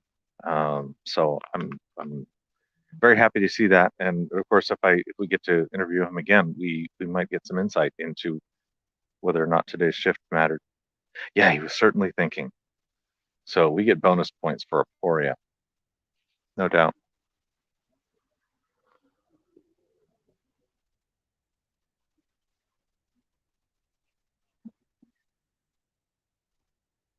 Water. You don't have water.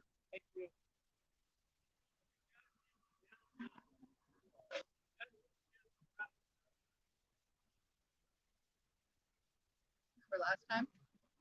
With the dog? No, the answer was, oh, I don't like to drink water when I'm I did hear that once last time. Uh-huh. I don't want to drink while I'm and I just sat here and shot my messengers and went, I don't understand. I need to drink a lot when I'm not exercising. When I'm exercising, I have to drink 3 times as much.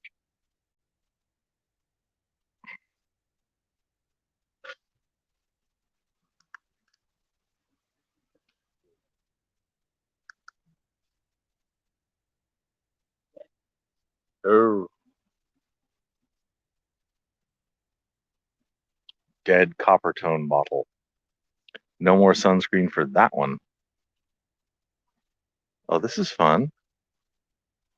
A guy has set up some little small cones, and he is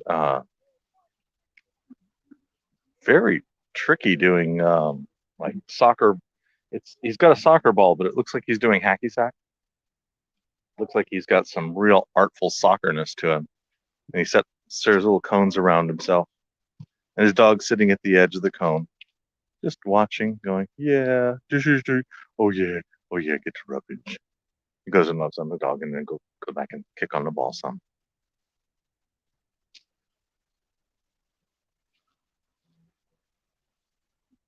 Oh, he used his hands. Somebody call the ref.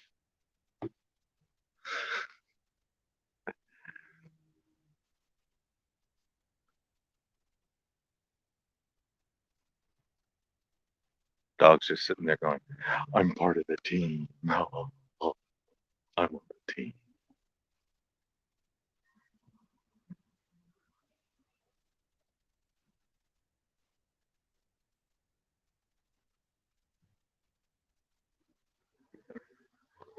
filled up bottom for dogs. Yep. Does that have its own dog trough in it? Oh, that's great. The water fountain over there has a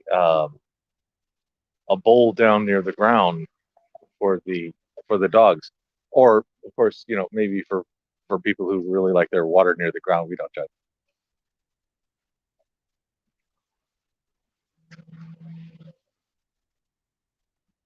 Kimberly's going to grab a picture of it too. We can show it to you.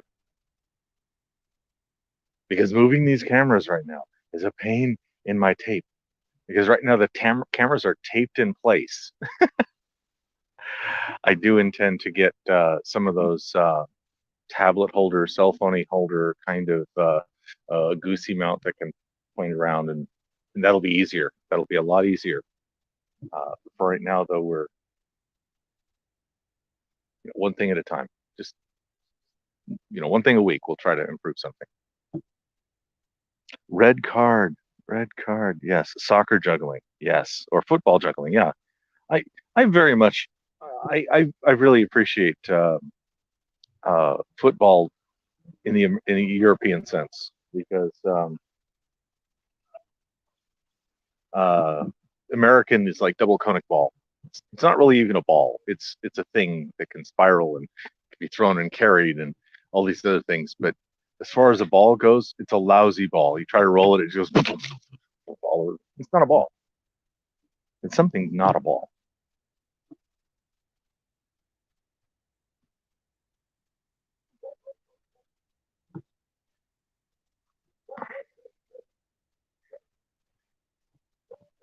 Nice. Back at the supercharger. Cool. That's an indoor supercharger, I see.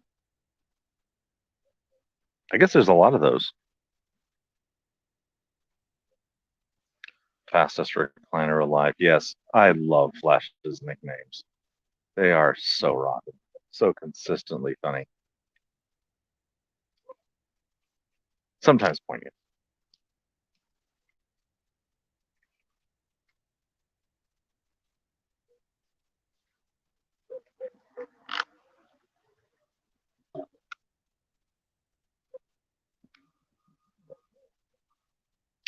I've been meaning to ask you, Reed, if you are due back in Los Angeles anytime soon. And if you'd rather not expose your itinerary to everybody, DMs are fine.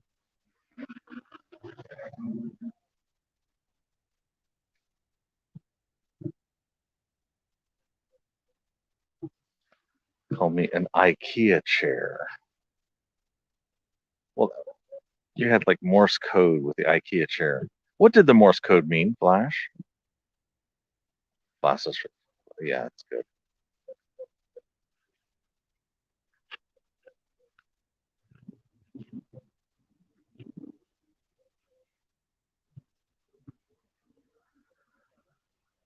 Sometime next week. Excellent.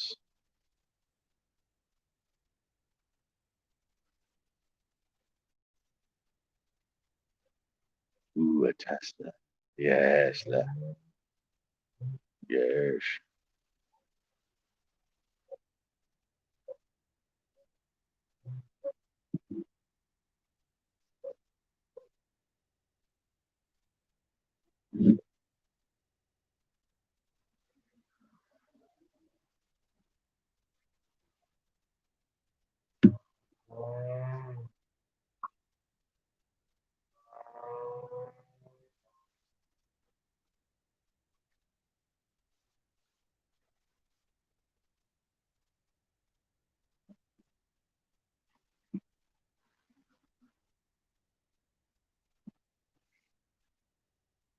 I have not been following the Flash CW TV show at all. I'm sorry to say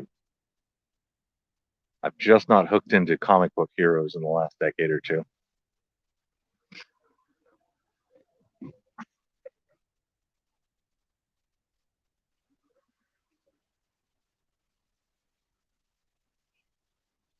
I think coming into view on the guest camera is somebody who's practicing going really, really slow on a bicycle. Or looking at the setup. Hello there. Got plenty of water?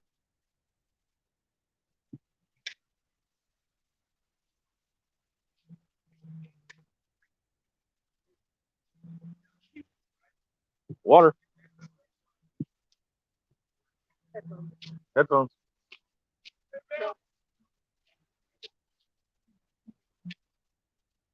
Good day. Water?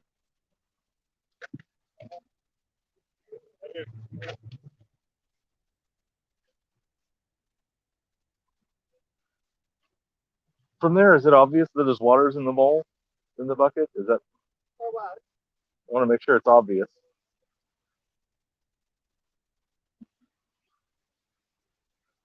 Good.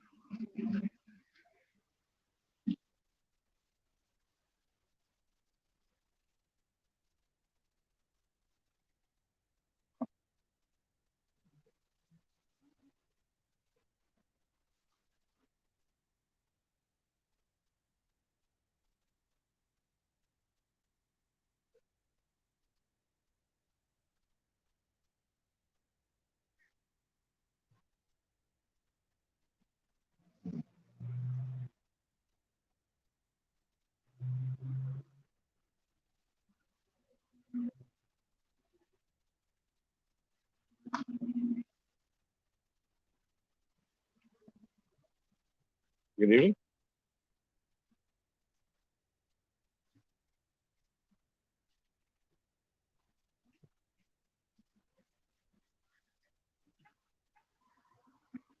What's your observation?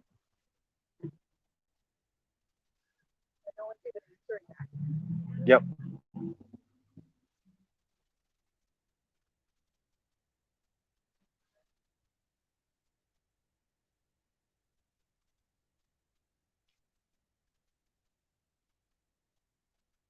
Yes, we have a couple of signs. We've had one good conversation that we started with, yes, with Yaya, and it was on a lot of the same topic as the last time we spoke to Yaya. Quinn had a conversation with Yaya about 2 weeks ago on the subject of the law of attraction. Yep. And today was nominally about animal totem spirits, and it really got down to objective truth versus people having their own truth, and we investigated how much how true he thought the animal spirits thing was, and it turned out to be very fluffy, which is okay. And we also well, no, I mean that was pretty much it. I mean, it was an hour. It's a long conversation. A lot of good questions in there. He didn't stay on topic perfectly well. It was sometimes we'd ask him a question. There was one question I actually had to read back about 5 different times over about 20 minutes because he'd get into the question and it would start triggering a response. He would give the response and then sort of recognize that he wasn't even sure if he'd answered the question, and we'd redo it, and he'd go, "Yep, that's true. I haven't fully answered the question, so let's go for it again. Let's try it another time around." But in the process, we went through a lot of stuff.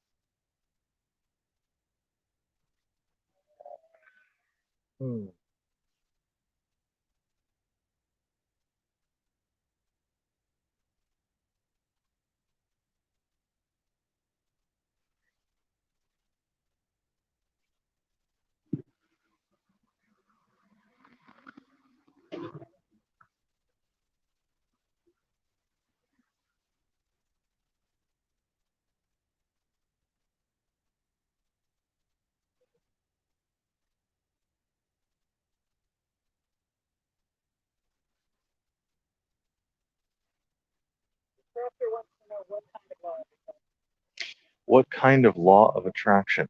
Last week, his description of the law of attraction was about putting things on an intentions board. I'm not sure it was a wish board but there was a board, and each year he would do one. And he reported that when he looks over his board for the last 3 years, everything on it has come to reality. And then he talked about the exceptions to where things didn't come to reality, and he explained why. So everything apparently is somewhat less than everything, but that's okay. We got that. And as far as the definitions go, yeah, that was a conversation. You can look it up on Quinn Questions channel. Quinn was my co-interlocutor, sorry, co-interrogator that day. We were teaming up, and it's also on my channel, I think. And of course, you can look at the whole long live show, but mostly I think people want to probably just watch the individual Elenchus. Vision board, thank you. Yeah, got a control for confounding variables. Yeah, everything is a confounding variable. Yes, I agree.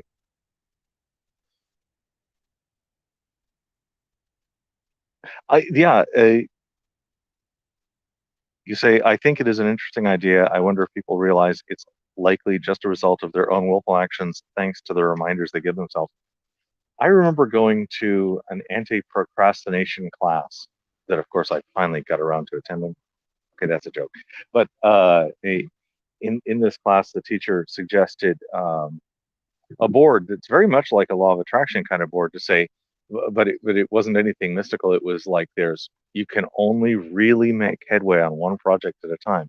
So that gets in the A spot. And then there's a B spot for this is for the next project that you'll do once you're done with A. But all you're allowed to do with the B slot is plan what it might be. And then the C spot is all the things that might at some point get moved into the B slot. That was the core of the anti-procrastination method, and it's an awful lot like a vision board, but there was no woo to it. There was no magic being asserted. It was just, if you can manage to work on only one thing, you will almost certainly make progress on that thing. And if you can't, maybe you need to not do that thing and do a different thing. That kind of thing.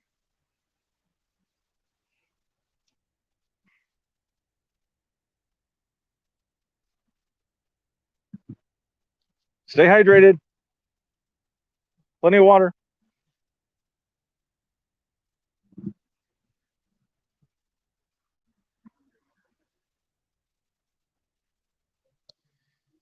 Yes, confirmation bias, or I've also seen it spelled, and it kind of means the same thing, conformation bias.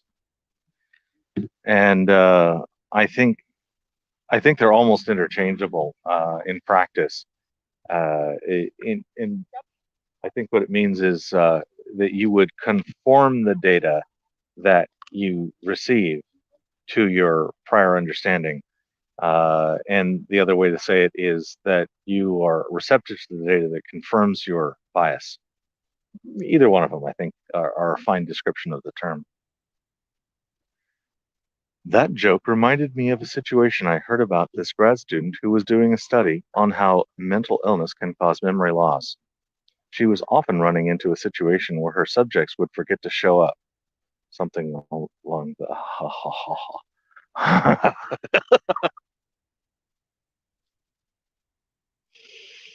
Ah, yes, yes, indeed. Gets into the question of if you assume that assuming by motivation, that if you assume because of a result, motivation must have been X, how could you ever disprove that that was the case? It's a falsifiability problem. Yes, but the danger is that if those things don't come to pass, then it's because one didn't believe enough or they had some kind of block to receiving. Yeah, I hear that a lot, and oftentimes those blocks are quite esoteric and untestable. And that therein lies the weakness, I think, in that hypothesis.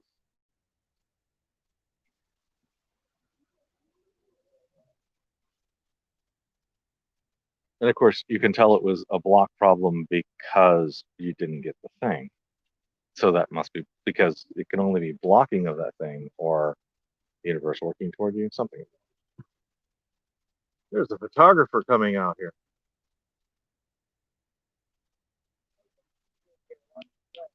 Uh-huh. Water.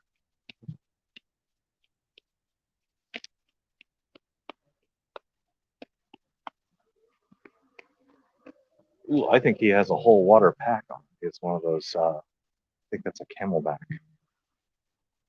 Good for him. Yeah. I used to have a camelback when I used to bicycle, and it was great, but I'll tell you, if you ignore that thing for even a little bit, it gets stinky, you're just never going to get past it. It's bad. Got to keep them really clean. Water bottles turns out to be easier to keep clean.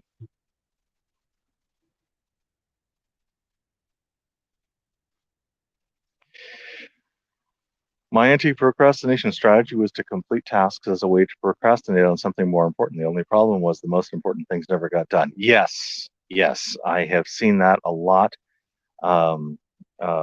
Recently, my husband Foyle was had something that was very important for him to attend to, and was very stressful for him to do. And it was amazing how much little corners of the house got suddenly clean. There was so many little things that he ended up doing. Hmm? He trimmed the trees. Yeah, so really, it's a blessing sometimes that he ends up having tasks he really doesn't want to do, because boy, the other tasks, they just rise to the top of the priority list. I hope restating the entire loop. Sorry. I was reading through some conversations in the Discord earlier where the interlocutor was in a logic loop. What tools do you use to help break out of those? Oh, okay. Could you give me an example of the logic loop? Could you just outline it in the sense, doesn't have to be accurate or fair or reason or any of those things, just so that I could use the words in the logic loop to see if I can ask a question that exits the loop. Oh, they've lost me. Uh-oh.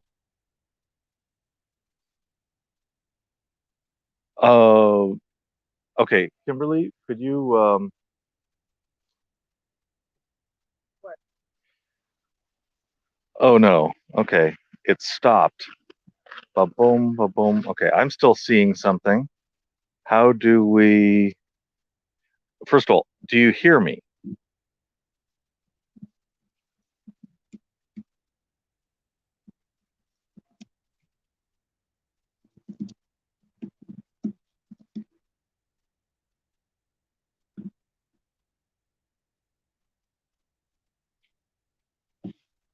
Stream of sound. Stream dead. No audio or video. Okay.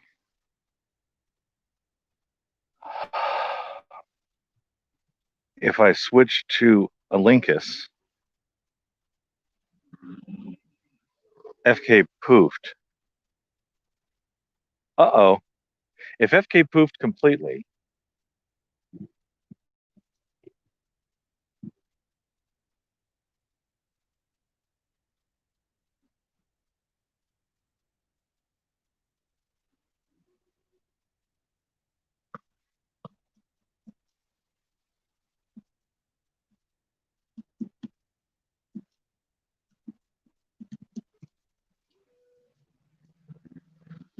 the stream has ended.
Yeah, FK is no longer in the Discord. The next question is, are we on YouTube?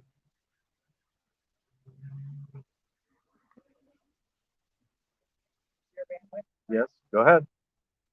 Worst you're going to do is mess it up, right? So we apparently have lost Discord, and that's a darn shame. But we will probably have learned something from this. That's important. If you're still watching on YouTube, well, you'll probably know that I'm already asking Kimberly to check to see if we're still on YouTube, so we'll know things. Although mostly that probably means we're going to be done and packing up for the day, and learning whatever it was that caused the right kind of reset.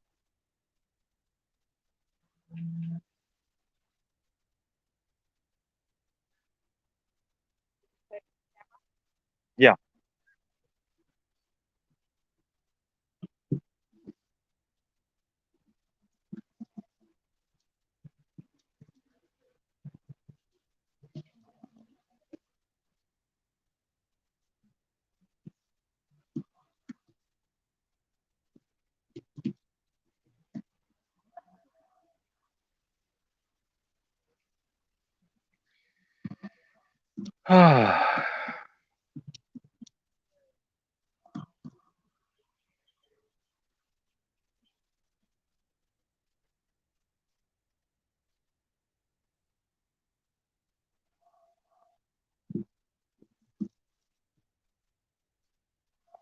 Okay, YouTube, good. Okay, YouTube stream is still up. That's good to know.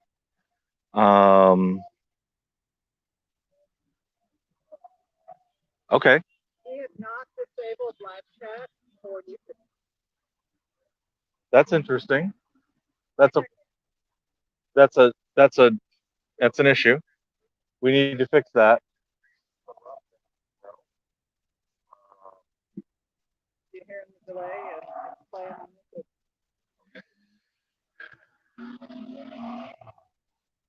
Okay, so we're still on YouTube, and I think this means that people will have to listen in and just type.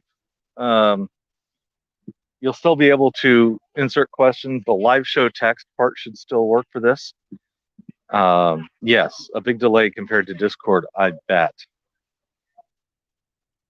So I think we're just going to live with it, and sorry for the people in Discord that we're not there.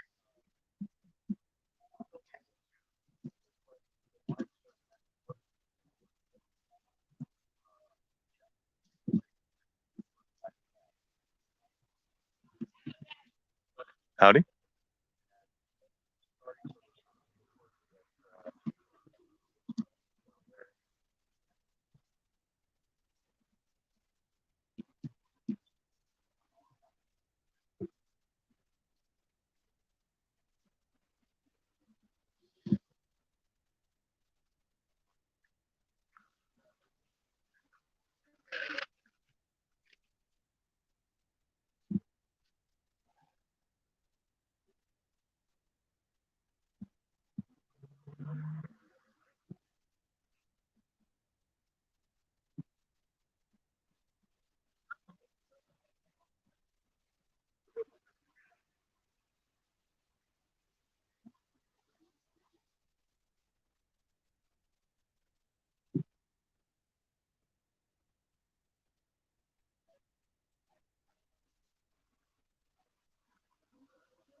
So I'm just going to go to the face-to-face now that we don't have a wide shot.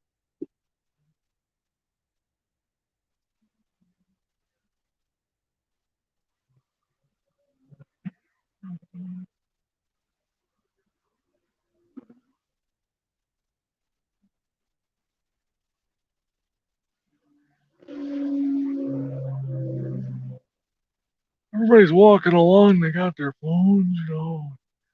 Well, they know the proper thing for telephones is that you have to be tied with a curly cord to the wall. No.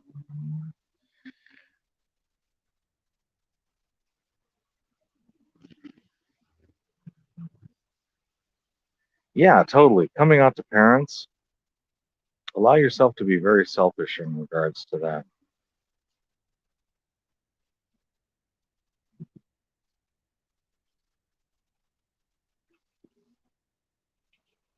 Parents have extraordinary power in a person's life.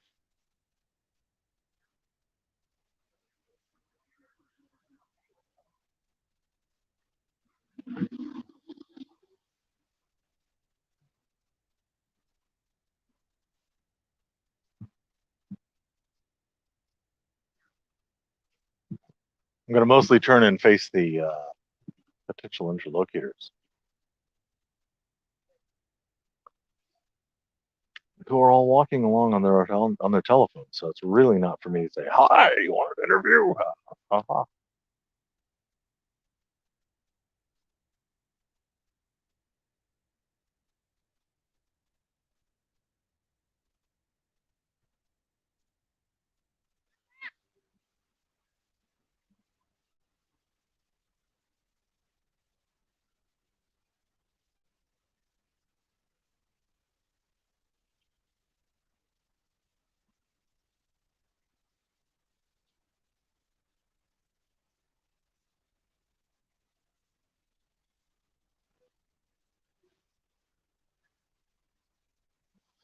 Hmm.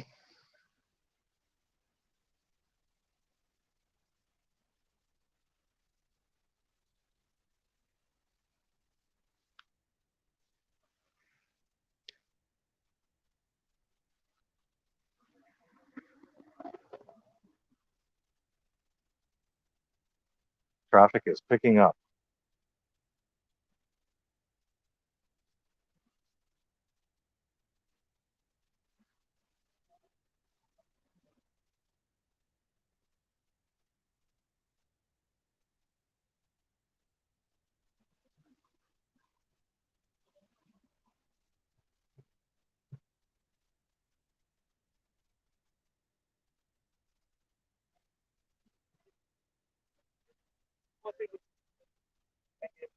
Stay hydrated. Important.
Good.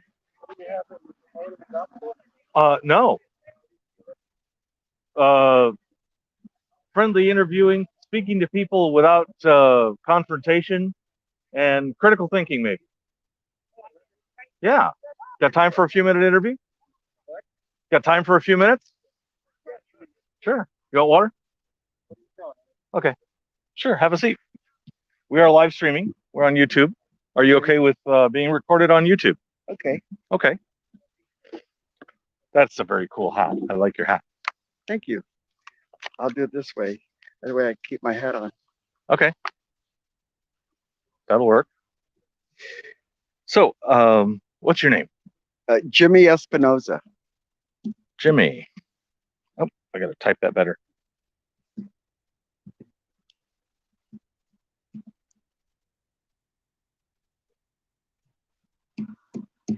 I'm Dolly. I'm also known as Juggling Lessons. Wonderful. Yeah. So today we're doing street epistemology. That's where we talk to people about the street about why and how they believe things. Oh, that's wonderful. So I'm interested in something that you think is true that affects your choices. Could be anything.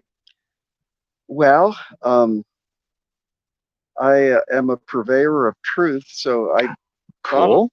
probably have studied almost most of the systems that are out there, paradigms. Okay. Paradigms of truth. Paradigms of ways to come to truth. Paradigms.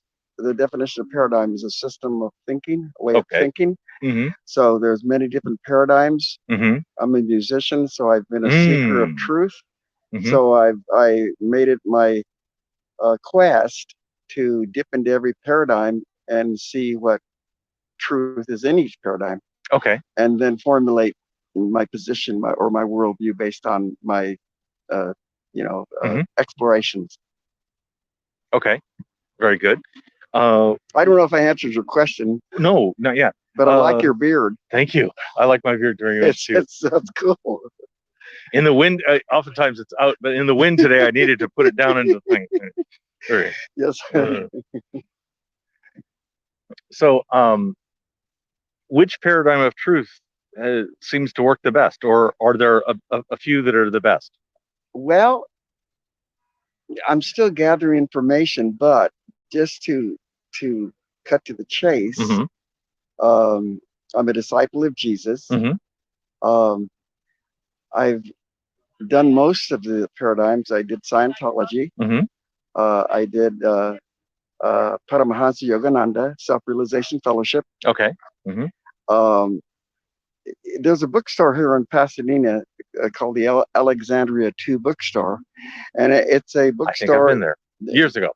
Yeah, it's a bookstore. They have all the different paradigms. I mean, it's just literally filled from top to bottom.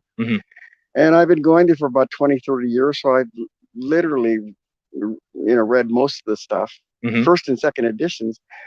Came back to the Bible and started to see how I can connect the dots. And I'm still connecting the dots right now. Just so there is I guess you could call an axiom or a principle or a biblical principle in the Bible. It says all good gifts come from the Father of light. Now, if you take that statement in of itself and divorce it from the Bible or just any type of religious connotation, you've got a spirit that's common to all of us, which is called life. We're all what we share in common is we're living and breathing. We share in common that we're alive, and by that you're defining life as living and breathing. Living and breathing, and well, we're spirits inhabiting a body. When you die, your spirit goes someplace, unless you don't believe in any type of continual existence, which is okay. If I don't believe, does that mean that I'll die and not continue? No, to me, it's an individual, personal, viewpoint. It would be arrogant if I told you what's going to happen to you because I've never been there. We're talking about paradigms. So, from that statement, I've seen a lot of light in a lot of different paradigms and in everyday life, in just people. The light in their eyes, the light in the child, the light in the sun, nature. So my point is the living of our lives and seeking each person seeking their individual truth is a starter, and then there's a whole array of choices to pick from. My choice has been read it all and find something useful that I can actually use to promote better relationships. How do you determine what's useful? By the expression on the person's face once I speak to them, if they're smiling. By receptivity of when you communicate it, is it received? Yes. And even is that the measure of usefulness? No. Is that the reception? No. It's okay if they don't receive it. And I'm okay with that because I'm just here as a planting seeds. Yes. Like Johnny Appleseed. And there was a group, Tears for Fears. They had Sowing the Seeds of Love. Mm-hmm. It was a group, a rock group. I remember I know the band. I think I remember that song. Mm-hmm. Uh-huh. So sowing the seeds of love would be, yeah. And then love is so common in almost every system of thought. Mm-hmm. So you get into what is love and all that stuff. But basically, being kind and gracious, tolerant, that's a big thing, especially today with the wide variety of division and choices. And but basically it would be being gracious, respecting people, respecting different. You A lot. Yes, Yeah. You can't beat somebody over the head with a Bible or with a Scientology axiom or anything. So it's really all about. I can't even beat you with a physics textbook and make you believe it. Even if I can prove everything in it, it wouldn't matter. We'd have to use that as a measurement of the length of your beard. Oh, we'd get into upper calculus. Yes. So a very simpler measurement. The people in the chat are suggesting that I ask the question about Tic Tacs. And so my standard question for Tic Tacs is, would you agree that there is either an odd or an even number of Tic Tacs in the box? I don't know. Okay. Could it be anything other than odd or even? I suppose so. Okay. If you had a Tic Tac that disappeared upon opening that Tic Tac box, then it's a question that leads nowhere for me. Okay. If we were to take them out and count them, could we know whether it was odd or even? If you were a magician, you could fool me. I could, yes. If I were a magician, I'm not. I've known several, so I could probably go take a course. If Kimberly over there said it was odd, and I said, no, it's even. We haven't counted. We haven't opened the box. Is one of us wrong? No, because you haven't investigated what the actual count is yet. Okay. So we could say the opposite thing, and neither one of us is wrong until we know. Once we counted them, would one of us have been wrong? I would say one of them made a supposition. Yes. And based on that supposition, they stood by it until they got proof. Okay. So once we have proof, we just know. It would appear so. It would appear so. Yeah, and of course, if no trickery, if no magicianing, if no, obviously, there's lots of ways for us to mess with our perceptions. Okay. Did you go to Las Vegas? Indeed. Round and round it goes. Where it stops, nobody knows. Yeah, they press the button and it stopped on your favorite number. Yep. Okay. So I'd like to get down to one claim, one thing that you think is true. It could be about paradigms. It could be about a particular paradigm. What I believe is true, or what I know is true, or what I think is true. Any of those, because what I'm going to do is ask you about your reasons for thinking so and your epistemology and how you get to knowing those things that are true. The claim you make is really just a stepping stone for me to understand how you think about claims, how you come to a conclusion. That's the part that I'm actually the most interested in. That's the epistemology part. Okay. Well, I have a system. That allows me to decipher the truth or these truths, because since I dipped into many paradigms, I had to develop a system in order for me to be able to sort of whittle down to some simplicity so I could examine it. Okay. So can I tell it to you? Please. Okay. The first thing, say you have all this body of information. Yes. So you scan, you're scanning like a scanner. Then from the scanning of all this information, you cull, meaning you pull from that. You scan the information and you pull. Cull is a cull? Did you say cull? C-U-L-L? C-U-L-L. That means okay. So you get rid of. No, that means you cull.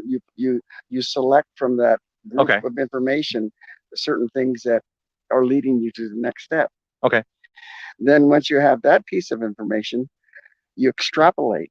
So you're paring down further of your cull.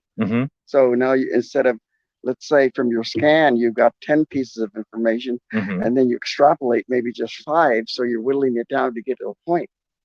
To get to just one piece of, is it the same piece of information, or is it those 5 like grouped together into one? No, not yet. Not yet. Not yet. Okay. I'm not done yet. Good. Right? So you scan to cull to extrapolate. Then once you extrapolate, you've got maybe 3 pieces of information. The number is it's round numbers. Not concerned about the actual the actual number, right? So once you extrapolate and you've got this information, then you compare and contrast. So you can see the differences. And once you compare and contrast, you're going to have some obvious plus and minuses in your mind, and then you tabulate. In other words, you add up. How does that make me feel and see about things? Okay, so my intuition and my perception become the testable thing? Absolutely. What you said becomes sort of like a Geiger counter, because you're trying to get to your truth. So once you tabulate, so you've got these things that are added up, then you assimilate it. You take it in. Now you're ready to take it into yourself, because it's just an examination process in the beginning. And at that point, you assimilate it into your consciousness. And now you're really getting, how do I feel about it? You're getting closer to how I feel and think about, is this a usable piece of information? So once you assimilate, then out of that assimilation, you make an amalgamation. So now you're getting into a mixture of this stuff.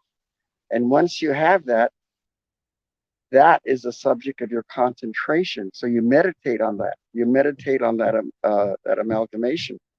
I'm almost running out of fingers. So I take something and it's scan. I'll give it to you. Scan, cull, extrapolate. Scan, cull, extrapolate. Compare, contrast, tabulate. Compare, contrast, and tabulate. Then you assimilate. And then I assimilate. Then you meditate. Now that's step 8. That's the subject of the yogi saying, what is the ultimate truth? You're meditating on. Once you meditate, then you'll have some sort of a realization, because you're meditating. And is that step 9 realization? And once you meditate, then you expedite, and that's going into action on your belief system. That's the process.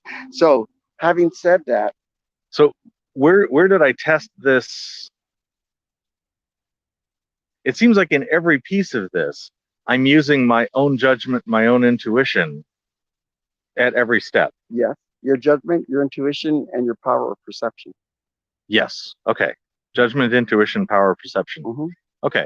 So let's say you took a library of whatever. We're going to lay out on a table a library of things, and you do your 10 steps, and she learns those same 10 steps and does those same things. Are you going to come to the same result? Oh, of course not. Of course not, because it's individual, and each person has a different perception and a different, I believe, sense of what the truth is to each individual. Their ultimate truth, that's a good question.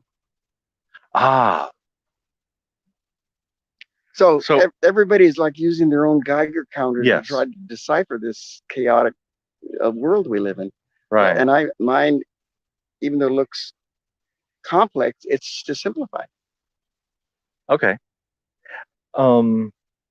When you've done this process, how likely is it that you are coming up with something useful, or maybe reflects the real world, reflects how things really are? Well, you just opened up another question. You opened up how things really are. Well, there you go. You depend how things really are. You can have 3 versions of how things really are, and they might. It would depend on the person's ability to perceive and decipher what is coming at them to decide if it's really the R-ness that they claim. Okay. I have a question from the audience. What is happening when someone discovers they are mistaken about something? Well, I would advise you to make a correction. Okay. You know, in other words, sure. I mean, that's why you have this system, because I've tested it out many times. It's always in process. And sometimes once you understand the system, you can go back and forth and bounce and jump across, because you'll start getting used to stretching your ability to perceive and your imagination to come up with new ideas. That's how Einstein or any of the people came up. They reached out from somewhere and brought something in, and we all benefited. And that's because they weren't strapped down to any one type of thinking. Okay. If I were to look at something that, in my opinion, we both agree is fictional. Yeah. Is Harry Potter a good example? We both agree is fictional? Well. Or Star Trek? Or. Let me respond to that. There is more truth in fiction than one would think. Okay. And Harry Potter or Star Trek or Star Wars. Obi-Wan Kenobi. Remember that one, Star Wars? Yes, I remember Star Wars. Okay, if you think about this, Star Wars, and then there's the guy Obi-Wan Kenobi. Well, if you break it down, it's Obi-Wan Can-No-Be. So, following this guy, this guy's spiritual discipline, evidently, from my perspective, I thought, how clever. I have to ask if I ever met him. Was it Stephen? What's the name? Who did the movie? I forget. Which the George Lucas the Star Wars? Well, I think that was George Lucas, but obviously there's thousands of people that worked on. Steven Spielberg. Steven Spielberg. So I would ask Steven. I said, "Whoa, Obi-Wan Kenobi." So these guys, you know, the directors and great artists, they don't live in the same world that other people live in. They go deep into the imagination to bring in the things that may or may not be acceptable truths, and then they make it, and it works like the electricity and becomes a truth. You turn that light on, press that button, you get light. So these are great inventors of the same. So they can't be boundaried even by their own theories. In fact, the good scientists, they'll actually question themselves and test it with other artists or other great thinkers to see, what do you think? They say, well, I don't even look, you know, and that's why you'll have forums and quorums to arrive at something that's beneficial. This is all meant to be beneficial, incidentally. Not meant to be negative or harmful at all. Yeah, that's all good. I see Yoda. Somebody's got a Yoda backpack. It's fun. Because it'll pop up in the middle of it. Yeah. Okay, so in these paradigms, you've seen lots of these paradigms, and you're familiar with a whole bunch of them. Yeah. Are you familiar with paradigms that, in some absolute way, say we are correct, and this other paradigm that you're also familiar with absolutely must not be correct? So these two paradigms that look at each other and say, you're completely wrong, you're completely wrong. Yes. Do you get benefit out of both of them? Do you find a synthesis in these things? Yes, because you have now the yin and the yang. Oh, okay. So opposition creates that. How could I choose between these paradigms as to which one's going to give me the most value? It's personal. Okay. It's personal. You'll know. You can't always trust your feelings, but to use the word that you said, your intuition or your hunch or bad vibes or good vibes, you know. Sure, I see all those as synonyms. I'm pretty wide about what I'll accept as intuition in general. Yeah. Yeah. This is fun, incidentally. Thank you. Thank you. I enjoy this hobby. It has helped me immensely in my own life. Absolutely. To have peaceful, easy conversations with people. Sure, absolutely. Yeah. Let me think. If there's truth in fiction, does that make the fiction true? What is the relationship of this truth in fiction to truth? Like about reality or about the best way to do things or the best way to operate your life, those kind of things? Well, it would be, you could get a good idea from a good fiction novel or a movie and apply it and actually see that the guy who wrote the fiction was really trying to get a message to you through storytelling. Sure. I got Dumbledore from I should do Dumbledore from Harry Potter from J.K. Rowling. Yeah, I'm familiar.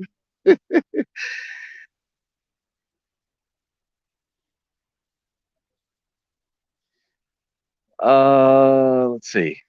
If someone said Star Wars was directed by Abraham Lincoln, would they be just as correct as someone who said that Steven Spielberg did it? Well, I don't know. If Abraham Lincoln did do it, then Steven Spielberg would have a lawsuit, probably from the Lincoln family, I would suppose. Okay, they might have to fight over it. Yeah, but I mean, that's kind of like a superfluous question. I mean, you can really say, well, in 1914, did this really happen? You know, Yeah. I really don't mess with that kind of thinking. Okay. You said that you come back around after going through a bunch of different paradigms, and you said you come back to Jesus. I came back to Scripture. To Scripture. Jesus, he's called the Word. Mm-hmm. In the beginning was the Word, and the Word was with God, and the Word was God, and the Word was made flesh. And then here's the key: the Word was made flesh and dwelt amongst us. So you have this deity coming into the earth in the incarnation of the man called Jesus, the Christ of Nazareth. And he starts blowing everybody's minds by doing all these miracles and giving his paradigm of how to live and all that. And of course, they crucified him because he was Jewish, and so that was a big drama. Did they crucify him because he was Jewish? No. The Romans were led into it, but it was really his own people, the Jewish people, that didn't. They thought he was audacious by him claiming that he was the Messiah. They were still waiting for another Messiah that was going to come in as a king and a ruler, and he came in humble, preaching humility, but yet having these miraculous powers, which is an interesting thought. So for my current investigation, studying Scripture, I came full circle to say, I see how all these relate. Because if we had more time, I could show you parallels between any of these paradigms, and I could connect the dots now to Scripture. Okay. I consider myself a dot connector, and a lot of people from a lot of circles have not liked me too much because they want me to stay within their boundaries of their paradigm. And I said, I'm sorry, I can't do that. I can't do that because I want to be limited, because most people can't prove very much. No, most people can't prove very much. I agree. I'm interested in Scripture. I'm assuming you mean 66 books like in King James, or yes. What would you? I have or all, 73. I don't know if this is a Catholic Scripture or not. I have all the translations. Okay. Jesus spoke Aramaic. He didn't. It was translated into Greek and then Hebrew, and then into English. And so you can have a lot of error from the original transcripts, Dead Sea Scrolls, or the Essenes. You can have in translations, man is fallible, even though he's inspired. So a good investigator has to factor all those things in and not come to any conclusion, but again, take what's useful and what is your guiding light, that the bottom line, that promotes love and respect for one another. Okay, so the test is whether it provides love for one another. It's your own guiding light is the actual test to see whether the Scripture is good. Say that again. It seems like the test to see whether there's value in a thing is if it works with your guiding light, if it has people, if you treat people well because you take on these ideas, something like that. Yeah, something like that. Okay. Again, these are just basic concepts. This would call for like much more, dialogue in it. But for the sake of our conversation, I would agree to that. Okay. Is the Scripture superior in this to other similar things like the Quran or the Bhagavad Gita or other things that are Scripture? I love the Bhagavad Gita. Uh-huh. He says, what was it? There's a famous quote in that. He said, it escapes me now, but I studied the Bhagavad Gita, Arjuna, or whatever the name is. It's just wonderful. I forgot your question. It's about the testing for scripture. A lot of people that would come to me for scripture would say, scripture is absolutely true. And I don't think you're making that claim. I think you're saying that there's a lot of value in it. I would say that scripture that isn't misinterpreted, scripture that hasn't been watered down. And again, you have to really do your diligence. And I find most people are lazy thinkers, and they won't do their diligence.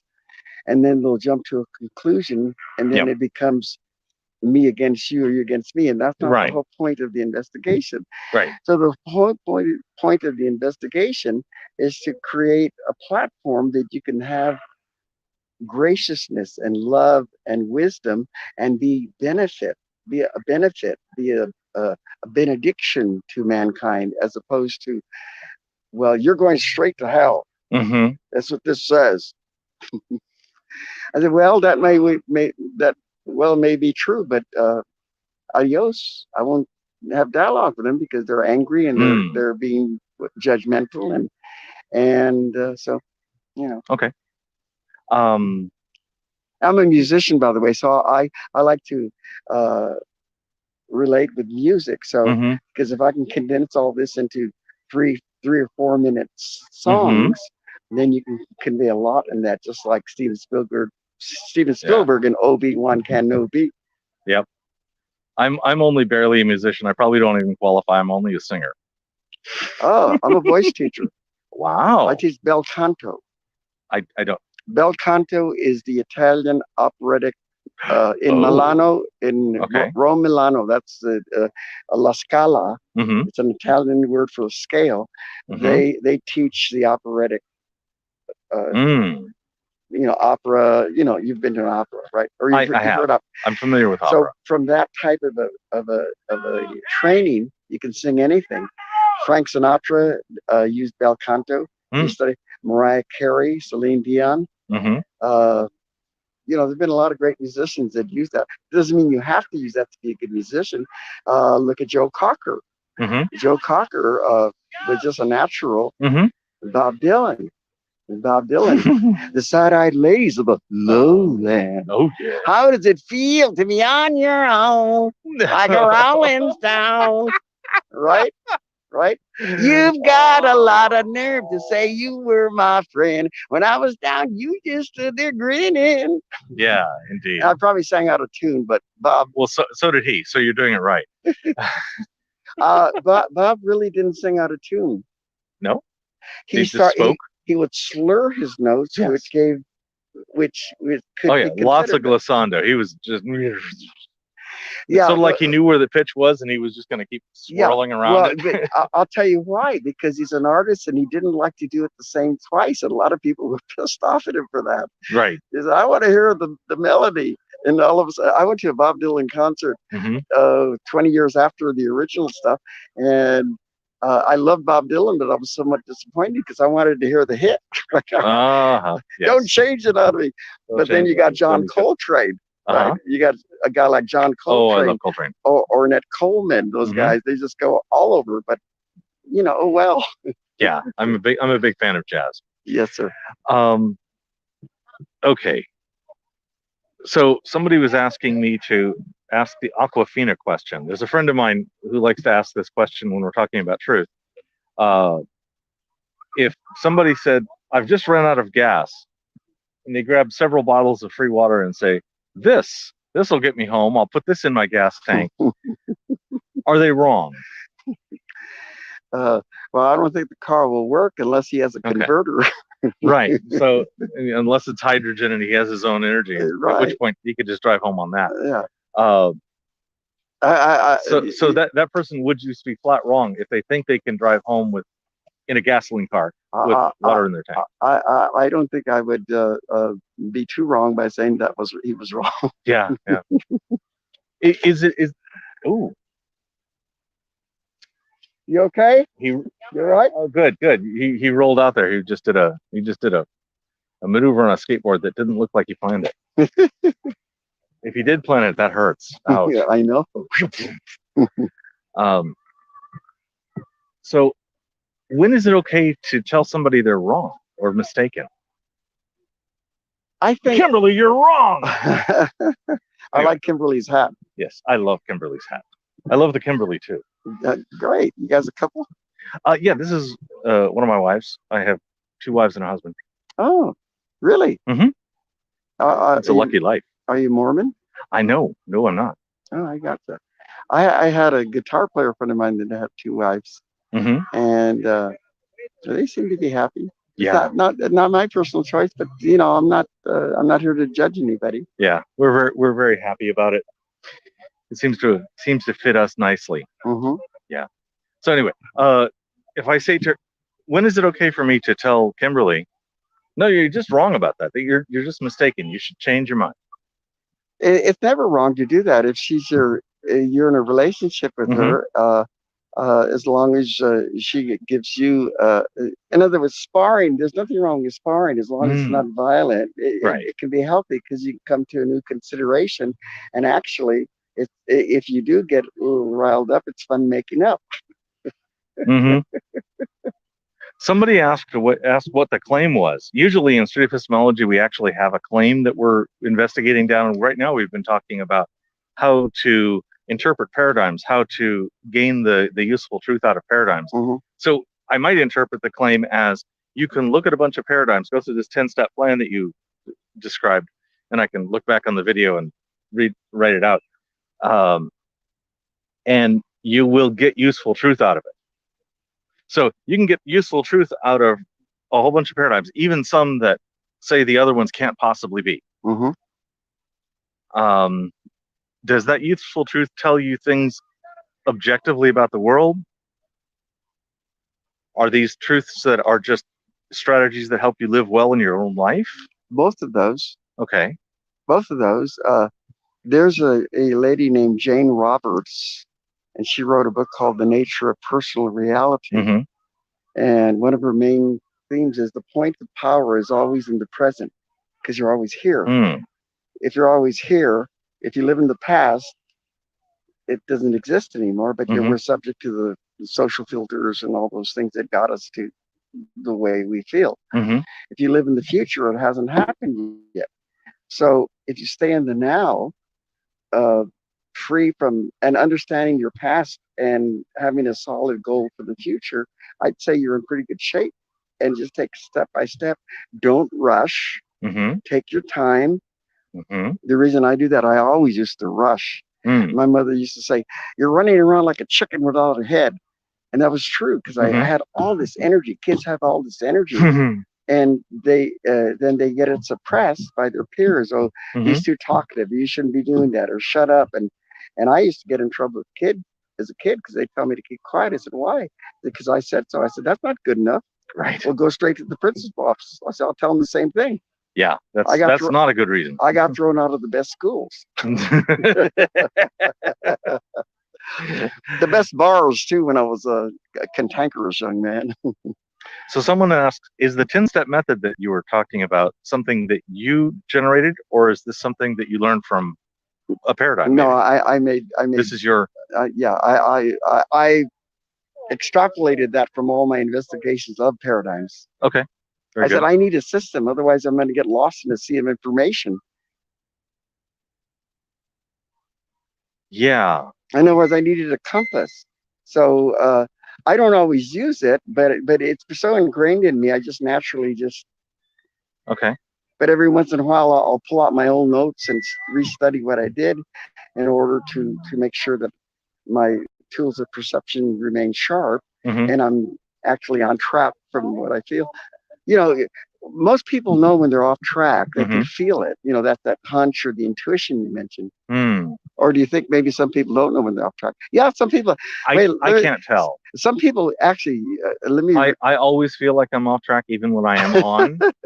I think that's sort of like generalized anxiety or something of that order. Yeah. Where I am so uncertain so much of the time.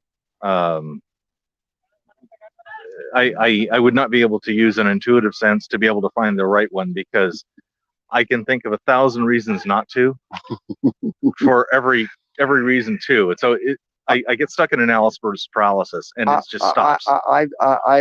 I've experienced that many times, and that's part of the reason why I put that 10-step program for myself, because of that. I can be all over the map.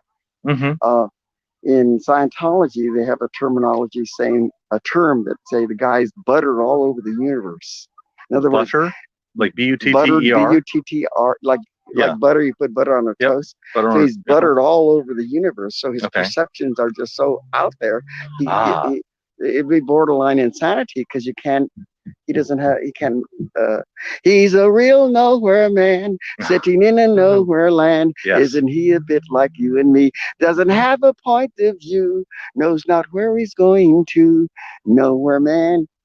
Whatever it is. You're doing that so well, I might get a copyright strike. I don't know. We're on YouTube. It's so it'll probably be fine. Who cares? I have to. Coming back to Jesus with this. What wisdom can you give me that would help my life, would improve my life? Getting to know, not just about him. Certainly getting to know what he was about is a good step. Then inviting a personal relationship with his representation on earth, now that he's in so-called heaven, is called the Holy Spirit. The Holy Spirit is the comforter that he promised to send in the scriptures. He said, it is expedient for you that I leave. He said this to his disciples.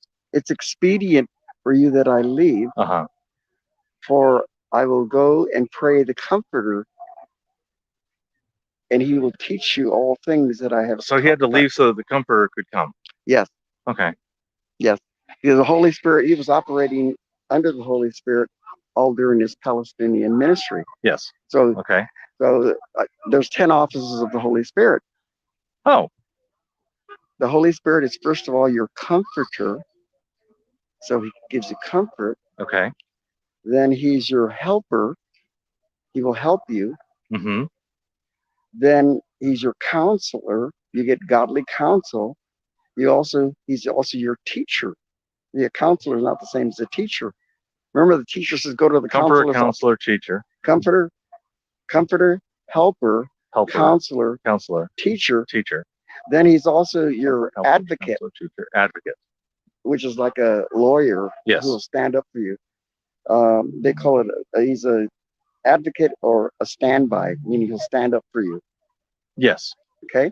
Then after that, there's the strengthener. With power. In other words, you get spiritual power. What is spiritual power? Spiritual power would be you not being confused anymore. Oh, okay. You not being unsettled in your emotions anymore. You having a sure sense of where you're going. What is your calling? What is your destiny? This is a broad subject. So if I get spiritual power, I won't be confused. I'll know my destiny. I'll know my future. You will actually start creating your future. Oh, so I'm not creating my future now. Well, yes, you are. I am. But you just be a little bit more in the know, because you have the Holy Spirit that is omniscient. So omniscient means all knowledge. I'll be better at predicting things. You be what? I'll be better at predicting outcomes. Better at positioning? Predicting outcomes. I will be able to say, I'm doing this thing and I know it will result in a good something, as opposed to doing this thing and not knowing. Yeah. Okay. Yes. And then once you what was the last one I said? Don't forget I was exercising. Yeah. Yeah, there was the 5, and then we got into spiritual power, and I derailed you into what is spiritual power, and then we talked about several things. So we got a comforter, helper, yeah, counselor, teacher, advocate, standby, strengthener, which is spiritual giving you power. And then he's the revelator into all truth. Oh, okay. So there is obviously some sort of an ultimate truth. Okay. If you follow this Christian, right. So biblical, I would get even better at predicting things. Yes. Okay. Well, yeah. You use the word predict. I would use the word guidance. I would use the word an inner guidance of almost knowing where to go. You could say predict. It would be something in the Bible they call it a prophetic vision. You'd say, I say that this is going to happen in 10 days if you do this, right? So, again, people can be dead wrong even following all this. So I'm just laying out things that I have subscribed to. Could I perceive that I was being given spiritual power or any of these other things from the Holy Spirit and be incorrect that it was from the Holy Spirit? Yes. Okay. How would that happen that I would think it was and I could be fooled? Yeah, that's a very great question. That's a very solid question, and that is what has caused division in most of the Christian circles, where one guy says he's led by the Holy Spirit, one guy says he's led by the Holy Spirit, he's led by his own lusts. So there are charlatans out there. Okay. Do they know they are? Huh? Do they know? Or are they fooled with themselves? Some of them are fooled and some of them know. Some of this, some of that. Yeah. Okay. Yeah. How could I detect whether I was? Well, I don't know. Okay. I don't know how. You're responsible for your own. I deal with imposter syndrome. That's something that affects me and people in my community. This notion that I'm not really sure whether I'm as good as I think I am or I say I am, or whether I'm any good at the thing that I do. Oh, I got you. So how do I solve this imposter syndrome? This is self-esteem issue?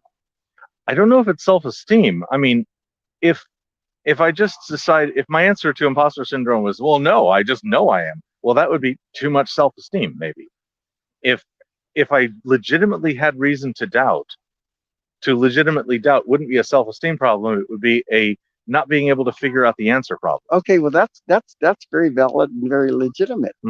What you just said was, yeah, sure. How else would you know? And if you have doubts, those doubts can save your life. Oh, yes. So if you come from a doubt to get to where you're going, that's okay. That works too. Don't forget, the diamond was cold before because of friction. It was cold because of friction. It was cold. The diamond was cold, like frozen? No. C-O-A-L. Yeah, C-O-A-L. It was cold. Okay, so it was just carbon in a different form, and then because of the pressure of the earth, it becomes a diamond. Right. Okay. So adversity and doubt can help you formulate your diamond. If you know that it can. If you just say that, oh, this pressure, I don't have any answers. No, I would demand of myself, okay, so I have doubt here, I have uncertainty here, but I'm alive and I know I must have a purpose. So I'm going to use these two pressure systems to develop my diamond. Is part of the pressure system knowing you have a purpose?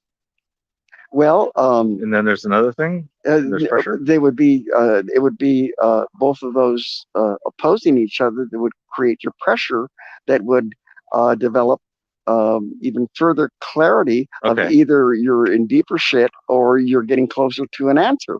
So what's one side of the anvil is the knowledge that I have a purpose. What's the other side of the anvil? Would be the pressure of the doubt or the uncertainty that you talked about. That you're so I know I have a purpose and I have doubt, and that causes a pressure that can convert the coal to a diamond in a metaphorical sense. Yes, sir. Okay. There is a lovely quote, if I might say. I'm going to say it slowly. Okay. Iron ore. You know what iron ore is? Iron ore may think of itself senselessly tortured when in the furnace. Okay. But when the finest blade of English steel looks back, it knows better. Ah, okay. So the blast furnace wasn't torture; it was growth or You wouldn't have purification a or whatever gleaming Excalibur processes sword was if it necessary. wasn't put in the fire to be tempered. I see. So that's a trial by fire. But Okay. but if you have, you know, I believe everybody has a right to come to the full expression of why they're here. Yes. So when people come to me, if they're Christian, if they're dead, it doesn't make a difference to me, because there's a person in front of me that is here for a reason, and we've been brought together in circumstantial proximities for a reason. So if I know something that's going to help them, I'm going to do that. And I'm not. I may never bring up Jesus, although I recommend him to everybody. I got my commercial in. Are you waving to Jesus? No, I was waving to the camera. No, I was waving to me. Waving to you in the camera. Right. That works. Yes, indeed. Okay. So I think I'm taking away from this, I should give myself lots of time, take slow steps, take baby steps. And I should, well, I guess, actually, I'm not even sure about the should on this, to gain the usefulness of all these parts of the Holy Spirit, to gain these advantages, the advocacy, the helpfulness, the comfort, and all those kinds of things. What do I do to get that? I'll give you my contact information. Okay. We could talk further, because otherwise we go on, and I gotta go. I got a dinner wait. You gotta go to. Let me just say this. Thank you very much. I really enjoyed this. Are you going to post some of this on Facebook? This is live now on YouTube. On YouTube. So how can I see this? Juggling Lessons is my channel. Can you give me a card? I will write it down on something. Okay. Kimberly, would you write that down on a post-it or something? So I have business cards in the works in a couple of weeks. Okay. Are we still on? Yeah. Oh. Well, thank you, YouTubers. He will end up editing out the long silences. Yes. Okay. Only between people, not during the conversation. No cuts. Okay. Yeah. Cool. But you don't need to see graphs. Okay. I have enough pauses in my mind. Okay, I'm going to take this off now. Okay. Thank you. Okay. Bye. Here is an ad hoc card. That was so much fun. You were very interesting, gentlemen. Also, let me just say, YouTube.com Juggling Lessons is the channel, and Juggling Lessons is my email address at gmail.com. Okay. Yeah, he answered. So you are happy to. I am happy to hear from you. Let me give you. Okay.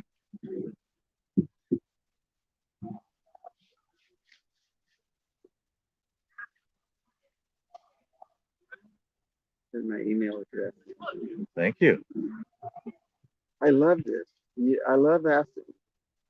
This is it's very healthy. Okay. Very healthy. I'm glad. Yeah, because if people can't have dialogue without going for the 6-gun, we're in Right. trouble. I'm going to give you my landline, not my cell. Okay. I live in Altadena. Where do you live? I live in near downtown Los Angeles. Oh, okay. And a lot of the week on a boat in the marina. A lot of what? A lot of my week, a couple of days a week I'm at home on land, and a lot of the week I live on a boat in the marina. Oh, that's cool.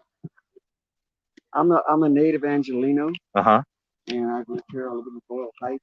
I grew up in Boyle Heights. Went to Salesian High School, Catholic school, and went to you probably know my band. It's a famous band. Which is called? The Midnighters. No, no, no, no, no, no, no, no, no, no, no. Yeah. Chicano rock.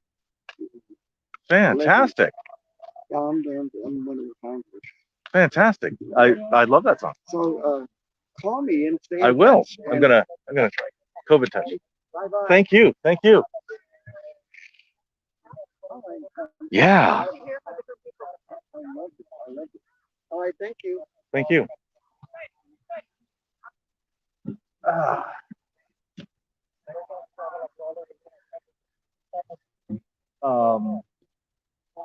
If we had started on time, we would be done by now. This is our best chance of getting people to talk. Yes. Right now. Okay, so I think Kimberly is voting that we push it all the way into the dark. Bicyclists, slow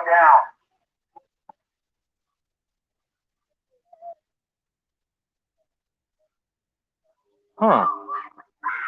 The local police are telling the bicyclists to slow down. Huh.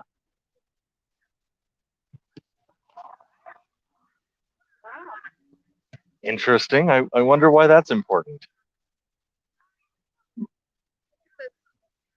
vehicle throwing the rock. Yeah. Oh, this is fun. Somebody's got an RC 4x4 that's doing like amazing cool rock crawling.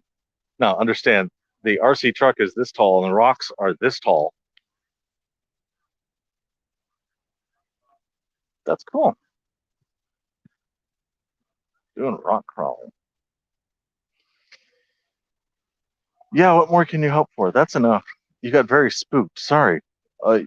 Invited to the Discord? Always knew them bicyclists were no good. Last time we were here, around this time of day, we were seeing, 100 or so at a time, bicyclists just going along in a big peloton, apparently doing cycles. See what I did there? Around the place.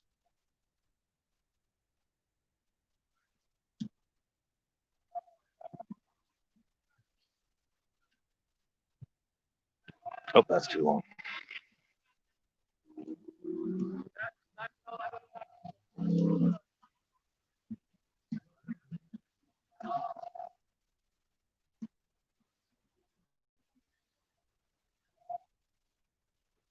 So, 42, you got very spooked just then. Was it because the police talk? Was that the spooky thing? Or was it something about the conversation with Jimmy? Yeah, invite him to the Discord. I could, and if he contacts me, I will. And I'll probably even try to contact him. Also, the Discord invitation is in the description of all the videos, so it is one kind of pass. Yeah, Rose Bowl 3 should be the video. Where does the term interlocutor come from? Socratic dialogue refers to the person answering the questions or making the claim as the interlocutor. And I think, obviously, that's not the original Greek or anything. So interlocutor is obviously something of a modern term, but I don't know how old it is. It's a neutral term for talking partner. Thank you, Mindenu. Yeah, the police. And they look like they're going to try to enforce that rule with the cyclists. I wonder why that's relevant. Interlocui. Okay, so maybe that was the term. Was Socrates speaking Greek or? Well, okay. It doesn't matter whether it was actually Socrates' word, but it refers to the Socratic dialogue part, which is really a core component of street epistemology, and also a core component of cognitive behavioral therapy and a whole lot of other kinds of therapies. And very clearly, we are not attempting to do therapy. We are not trying to give advice. We are not trying to fix people's problems in their life or other kinds of things. I actually want to be very careful not to cross over into a trying to do therapy or pretending, because I'm not qualified and I think I could do harm if I did. I hear from some experts that as long as I don't try to do advice or fix people's specific problems, that this kind of thing is very unlikely to do harm. All it takes is one child getting ran over by a bike and it's enforced well after they, yeah, I think humans are naturally reactive like that. I agree. Something like that, put a light at it. Yeah, somebody gets hit and they put a light at an intersection, yeah. Lots of complaints before that. Mm-hmm.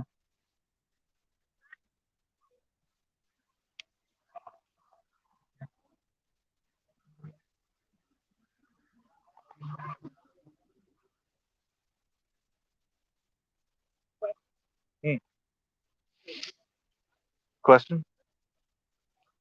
Am I looking at it? If you were qualified, would you do therapy?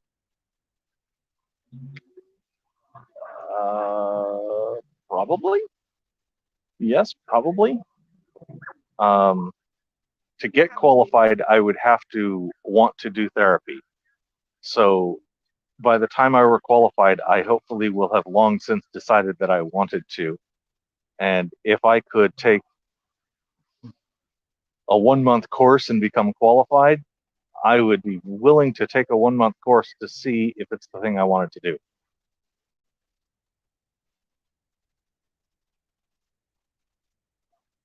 I have participated as a receiver of therapy many times in my life, and I would be happy to perform the role that I've seen in the other seat.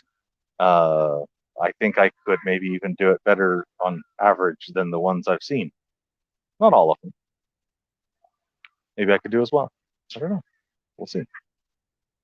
Actually, I'm not sure that we'll see. I don't actually think that's I don't think that's something I'm trying for right now. This year I'm busy. This year I'm learning SE.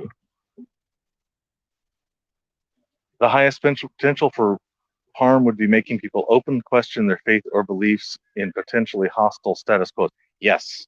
If we were going and doing SE in a predominantly Muslim community in a country where apostasy really had a very high likelihood of major problems, yeah, this would be dangerous kind of things to do.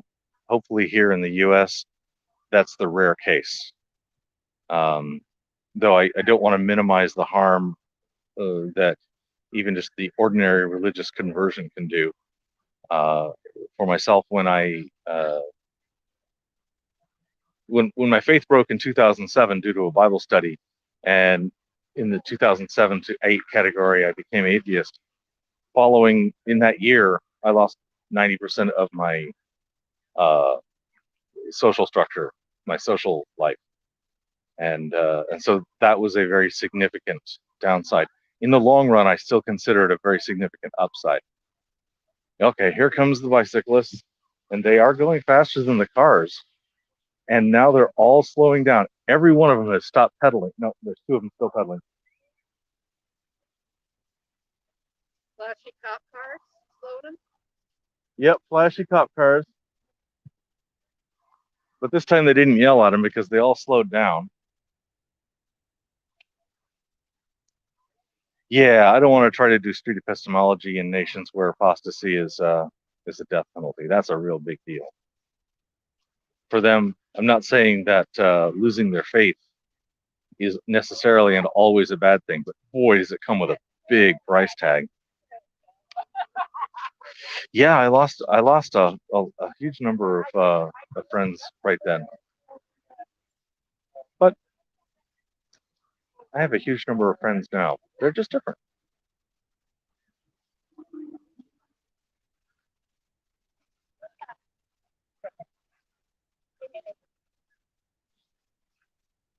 Mm-hmm.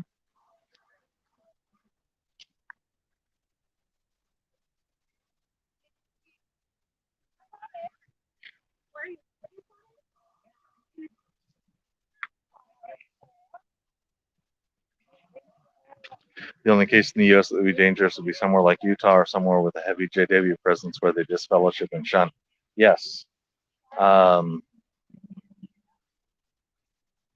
They have,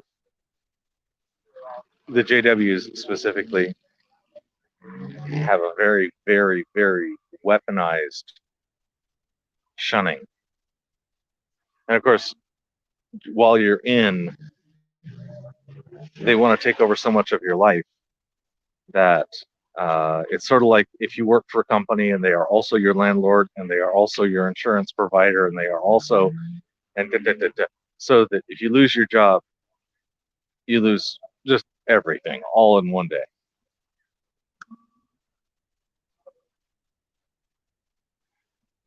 If you have the truth, why do you need harsh enforcement? Yeah. The notion that blasphemy is something that should be handled by the state, I think just shows how powerless God is. I mean, I'm of the opinion, because I'm an atheist, that blasphemy is a victimless crime. And they don't agree, but why do they need to protect God? God is omnipotent. God cannot possibly be harmed. What are you protecting God from? My bad opinion? Or me expressing my bad opinion? Or maybe you're trying to think of the children, they will be sent to hell. So,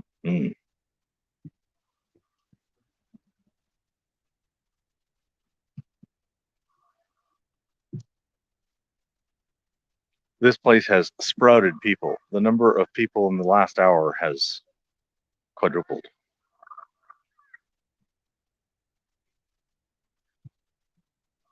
And they're all moving faster. They're all like, oh, all right, folks.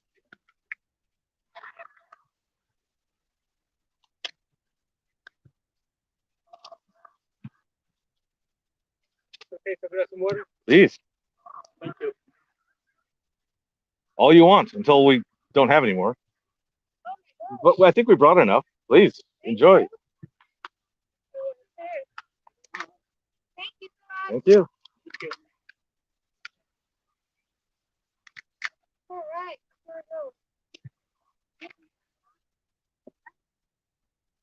I've also, it's probably just the neighborhood, seen a disproportionate number of Teslas.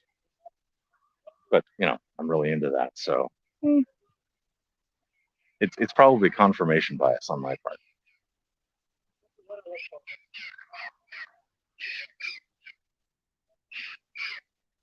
Yeah, protecting itself from dissension, yes.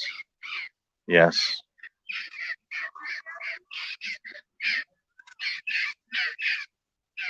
Oh, he was talking about hawks and crows and that sort of thing. I see a couple of birds having a talk about territories,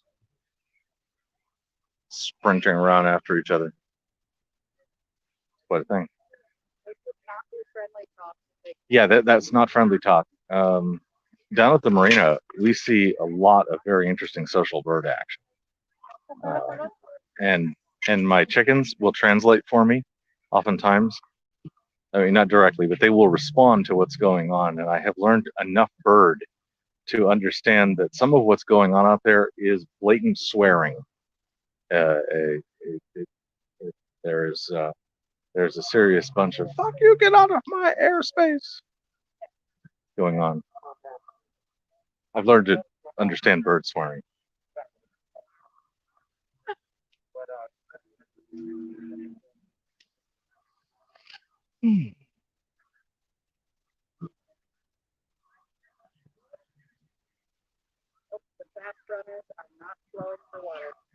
Yeah, the fast runners not grabbing water very much. That's okay. Some people are grabbing water. And of course, there's a water fountain right down the thing. It's just I think probably water from a bottle feels a little safer for people these days.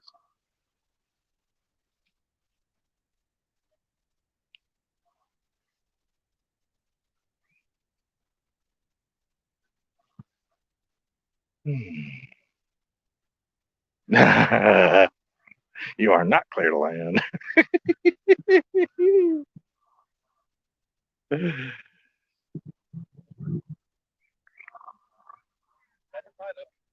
never found out where they were going to go.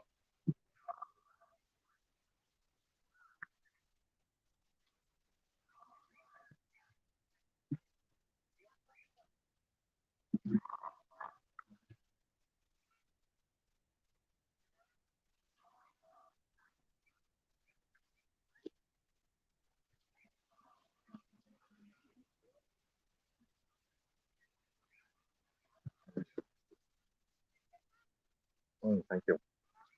Refill? Probably not. Because anybody who's been counting from the beginning of this probably realizes that I have not taken a bathroom break. I do see one over there, but since I'm the only epistemologist here today, I think I'm just going to tough it out. Maybe I will have a 200-yard mosey over that direction when we are ready to strike.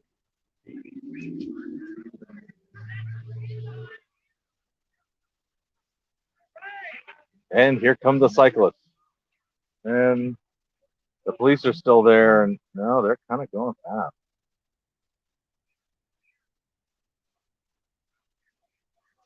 Huh.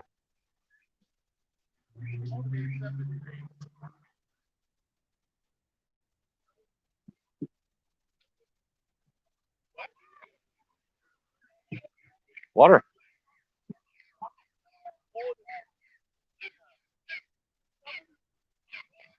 That's how the people you say water and then they stop and read your sign.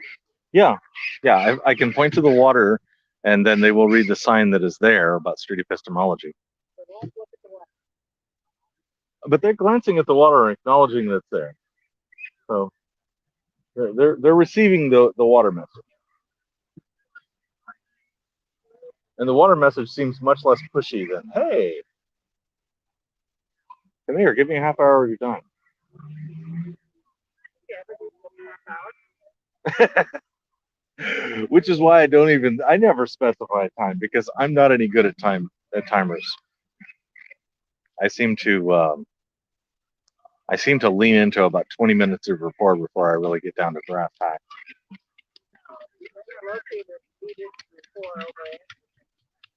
That happens a lot. I have to let them be wrong like that.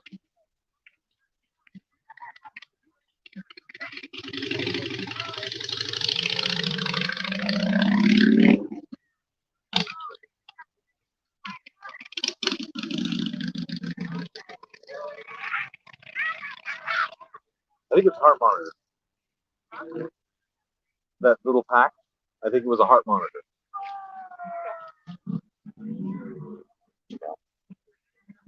I used to wear when I was cycling. I used to wear a band so that I could tune for a particular heart rate for an hour or something like that. That was back when I was young and virile and amazing and powerful. Yes, the braid of free water is set. We'll walk into the trap. Yeah. Apparently, a lot of people are wily for that. Yeah, a little bit. But it doesn't matter. They can have water or not.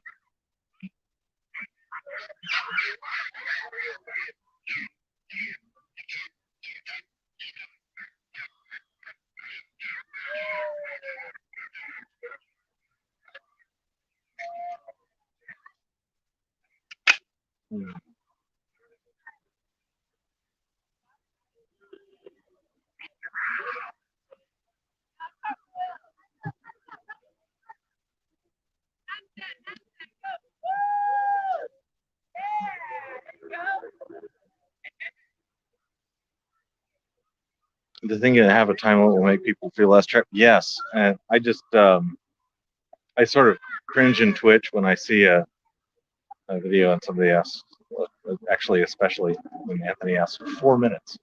Really, 4 minutes? I don't think I've ever seen an Anthony video that actually hit 4 minutes. It probably happens, but it's the exact. But of course, I don't mean the whole video 4 minutes. I mean from the time they make the claim till the time it's done. I rarely see it that short.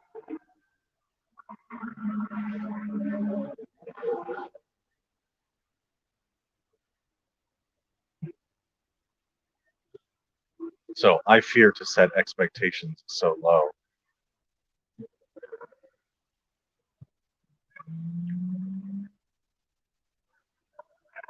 Yeah, they have an excuse to leave if the time runs out, no doubt. And I want to be very sensitive to letting them leave as soon as they want to.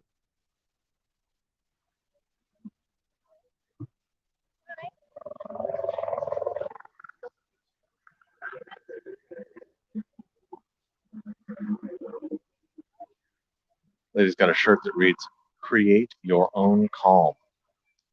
I like that message. Create your own calm.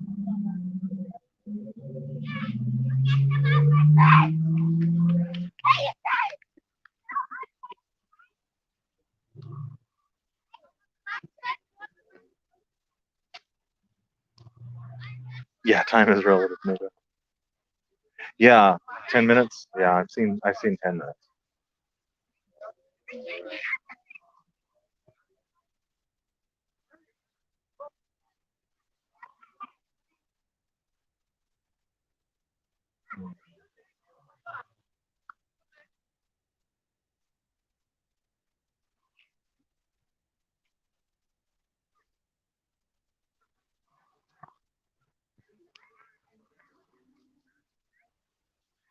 Oh, where he taught one IL to SE, another IL. Was this? I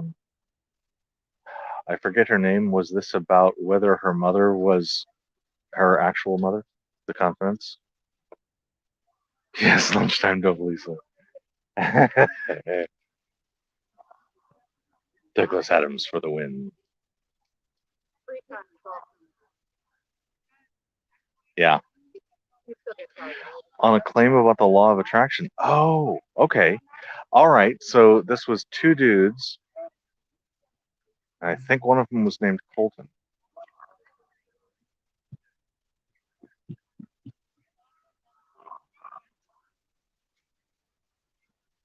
Yeah.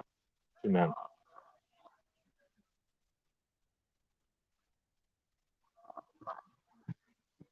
Two men in their mid-20s. Couldn't tell if they were gay or not, but otherwise they'd make a great couple.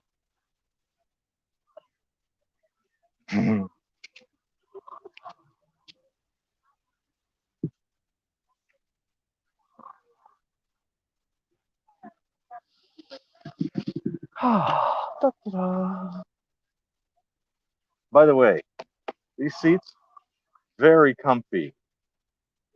I like the chairs. I lounged on them in the Costco, but yeah. I couldn't tell. Yeah, you're not going to know how long. I mean, they don't have a particular like cushion like Reed's chairs, but they have they're a little springy, flexible plastic, so they move with me a little bit. I can grab you a pillow next time. Yeah, you had a pillow.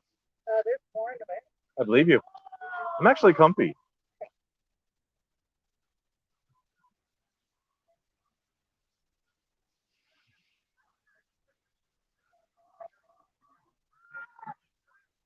There's a lot of people out there. It is. I wonder what it looked like if people were like practicing this in the middle of the pandemic. Not like that over there. Yeah. We're looking at Soccer huddle. a soccer huddle that's basically a ring of people about 180 degrees of ring. 30. Yeah, and most of them are standing close like they live together. They're facing away, so I can't tell whether they're wearing masks. I hope they're being careful.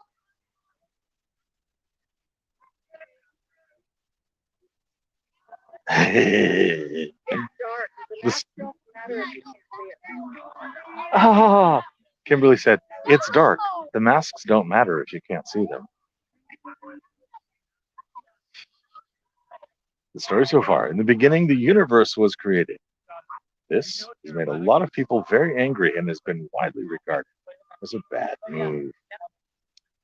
Love that shit. My can't admit fire without a focus group.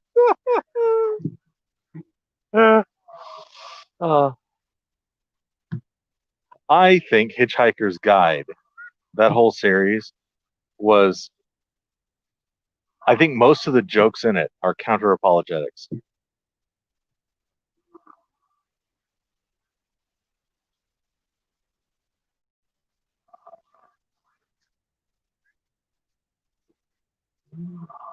That's my claim. Douglas Adams was counter apologetics humor. Change my mind.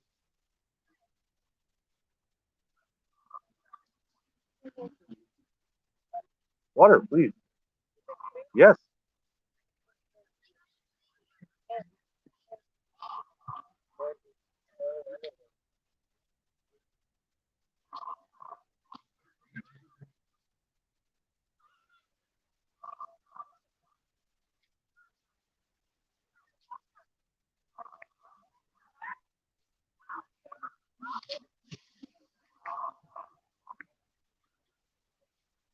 Nice beard. Oh, thank you. Sorry you can't see the whole thing. That's fine.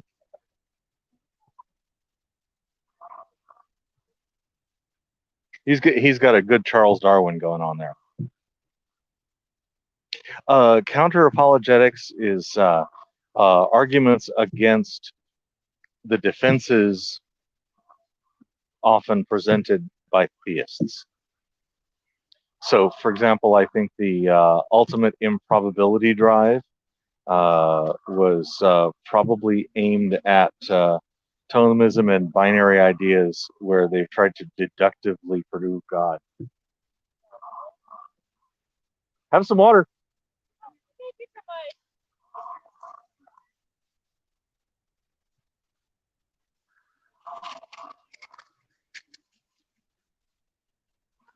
Yes, babelfish, definitely.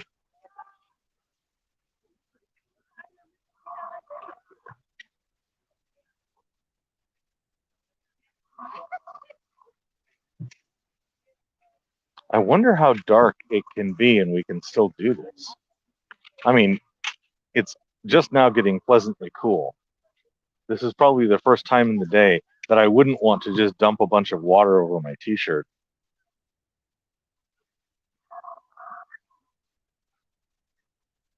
That's down to 84. Yeah, she says down to 84 Fahrenheit.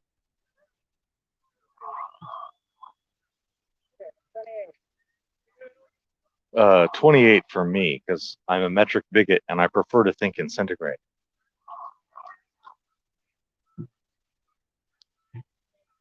Yet another Tesla.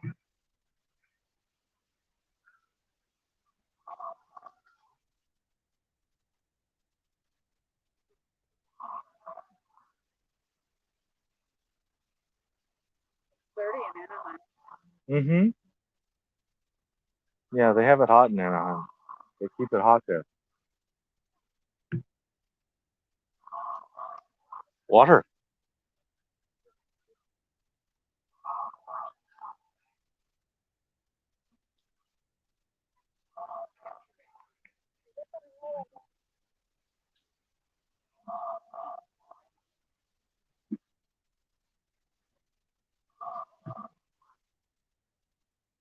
In Missouri.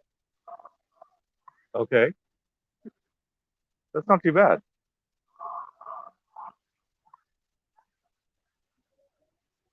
I think it's She stopped to read the thing. Maybe if she comes around another path, she'll go, what do you mean?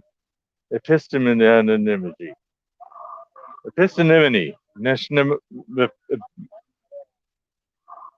had someone who asked me if this is about the apostles.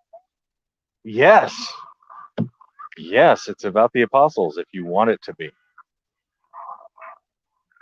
We can totally go there. I didn't think there were apostles. Right, but it could be the epistles about the apostles.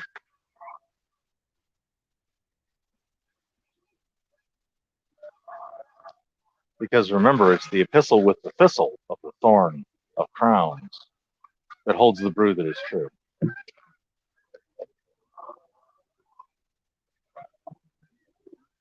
Third Model 3 just turned that corner in 1 minute.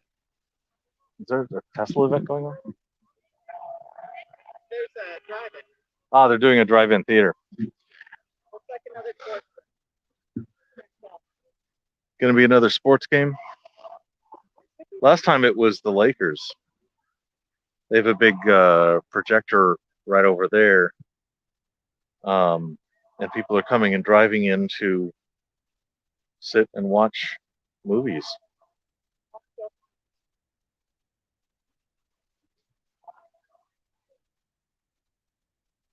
Teslas are best for drive-in movies because nobody minds if you keep your air conditioning on. What's my confidence level that Hitchhiker's Guide and Douglas Adams are counter-apologetics? 2 sigma, 95. Oh, let me type that right. 95.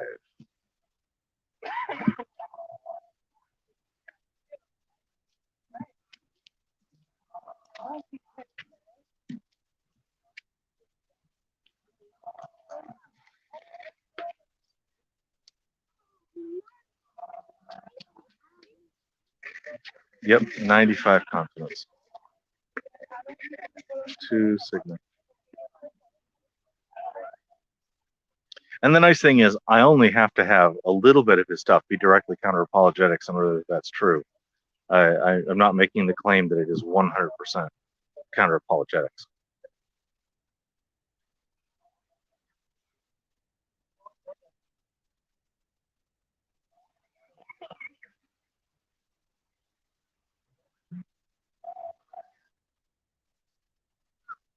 Oh, the Babelfish dialogue. How is it such a bizarrely improbable coincidence that anything so mind-bogglingly useful could ever evolve purely by chance? That some thinkers have chosen to see it as the final and clinching proof of the non-existence of God. The argument goes something like this. I refuse to prove that I exist, says God, for proof denies faith, and without faith I am nothing. But, says man, the Babelfish is a dead giveaway, isn't it? It could not have evolved by chance. It proves you exist, and therefore, by your own arguments, you don't. QED. Oh dear, says God, I hadn't thought of that, and promptly vanishes in a proper logic. Oh, that was easy, says man, and Fornonco goes on to prove that black is white and gets himself killed on the next zebra crossing. I love that. How did I arrive at that confidence? By reading the books, more than once, watching various other things, and each time I reread it, finding the connections between the jokes he was making, and specifically which apologetics were probably being referenced at the time, until I could predict. Well, I'm reading a book. What am I predicting? Until it was painfully obvious to me, and then that probably got me to Sigma 1, and then referencing that with other people and having them reflect the same kinds of observations and using different observations than I, coming to a similar conclusion. So that brought me up to Sigma 2.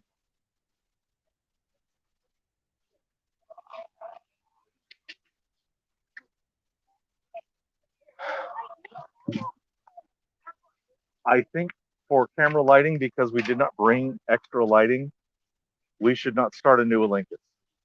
Okay, well, I just put in looking at striking. Okay.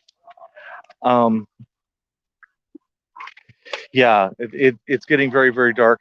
So thank you all for coming to this. We are going to strike next. So I will end the live stream here. I will take the Olympus that we've had and trim them up and pop them out as separate videos as well. Where can I find the quote you just read? Just above itself, and that would be from the very first book from Douglas Adams, The Hitchhiker's Guide to the Galaxy. No, the Babelfish was in the very first one, because we got a Babelfish stuck in our ear in the Vogon ship after they hitchhiked off the Earth that was being destroyed. Okay, thank you all. Here, let's do the little ritual here.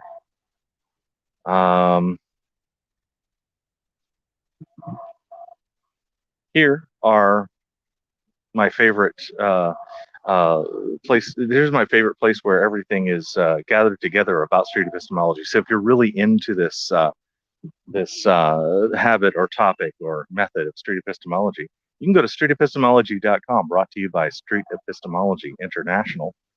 And they are also bringing you the Street Epistemology podcast, which is great for you if you like your street epistemology in audio form.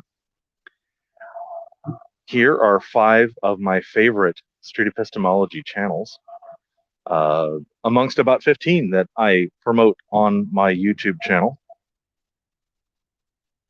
So thank you very much for coming to this very long live stream of Vanilla SE in the Park. If you would like to be a guest on my show, or if you would like to be joining with us to do these things in the park, if you're Anyway, you can be a guest on my show no matter where you are. And if you're anywhere near Los Angeles, we can probably arrange a park meetup on some day, and you can take advantage of the setup and practice your SE skills with me. And I would really enjoy that. Either way, I look forward to hearing from you. Thank you very much. Okay, and the stream is, no, you stop.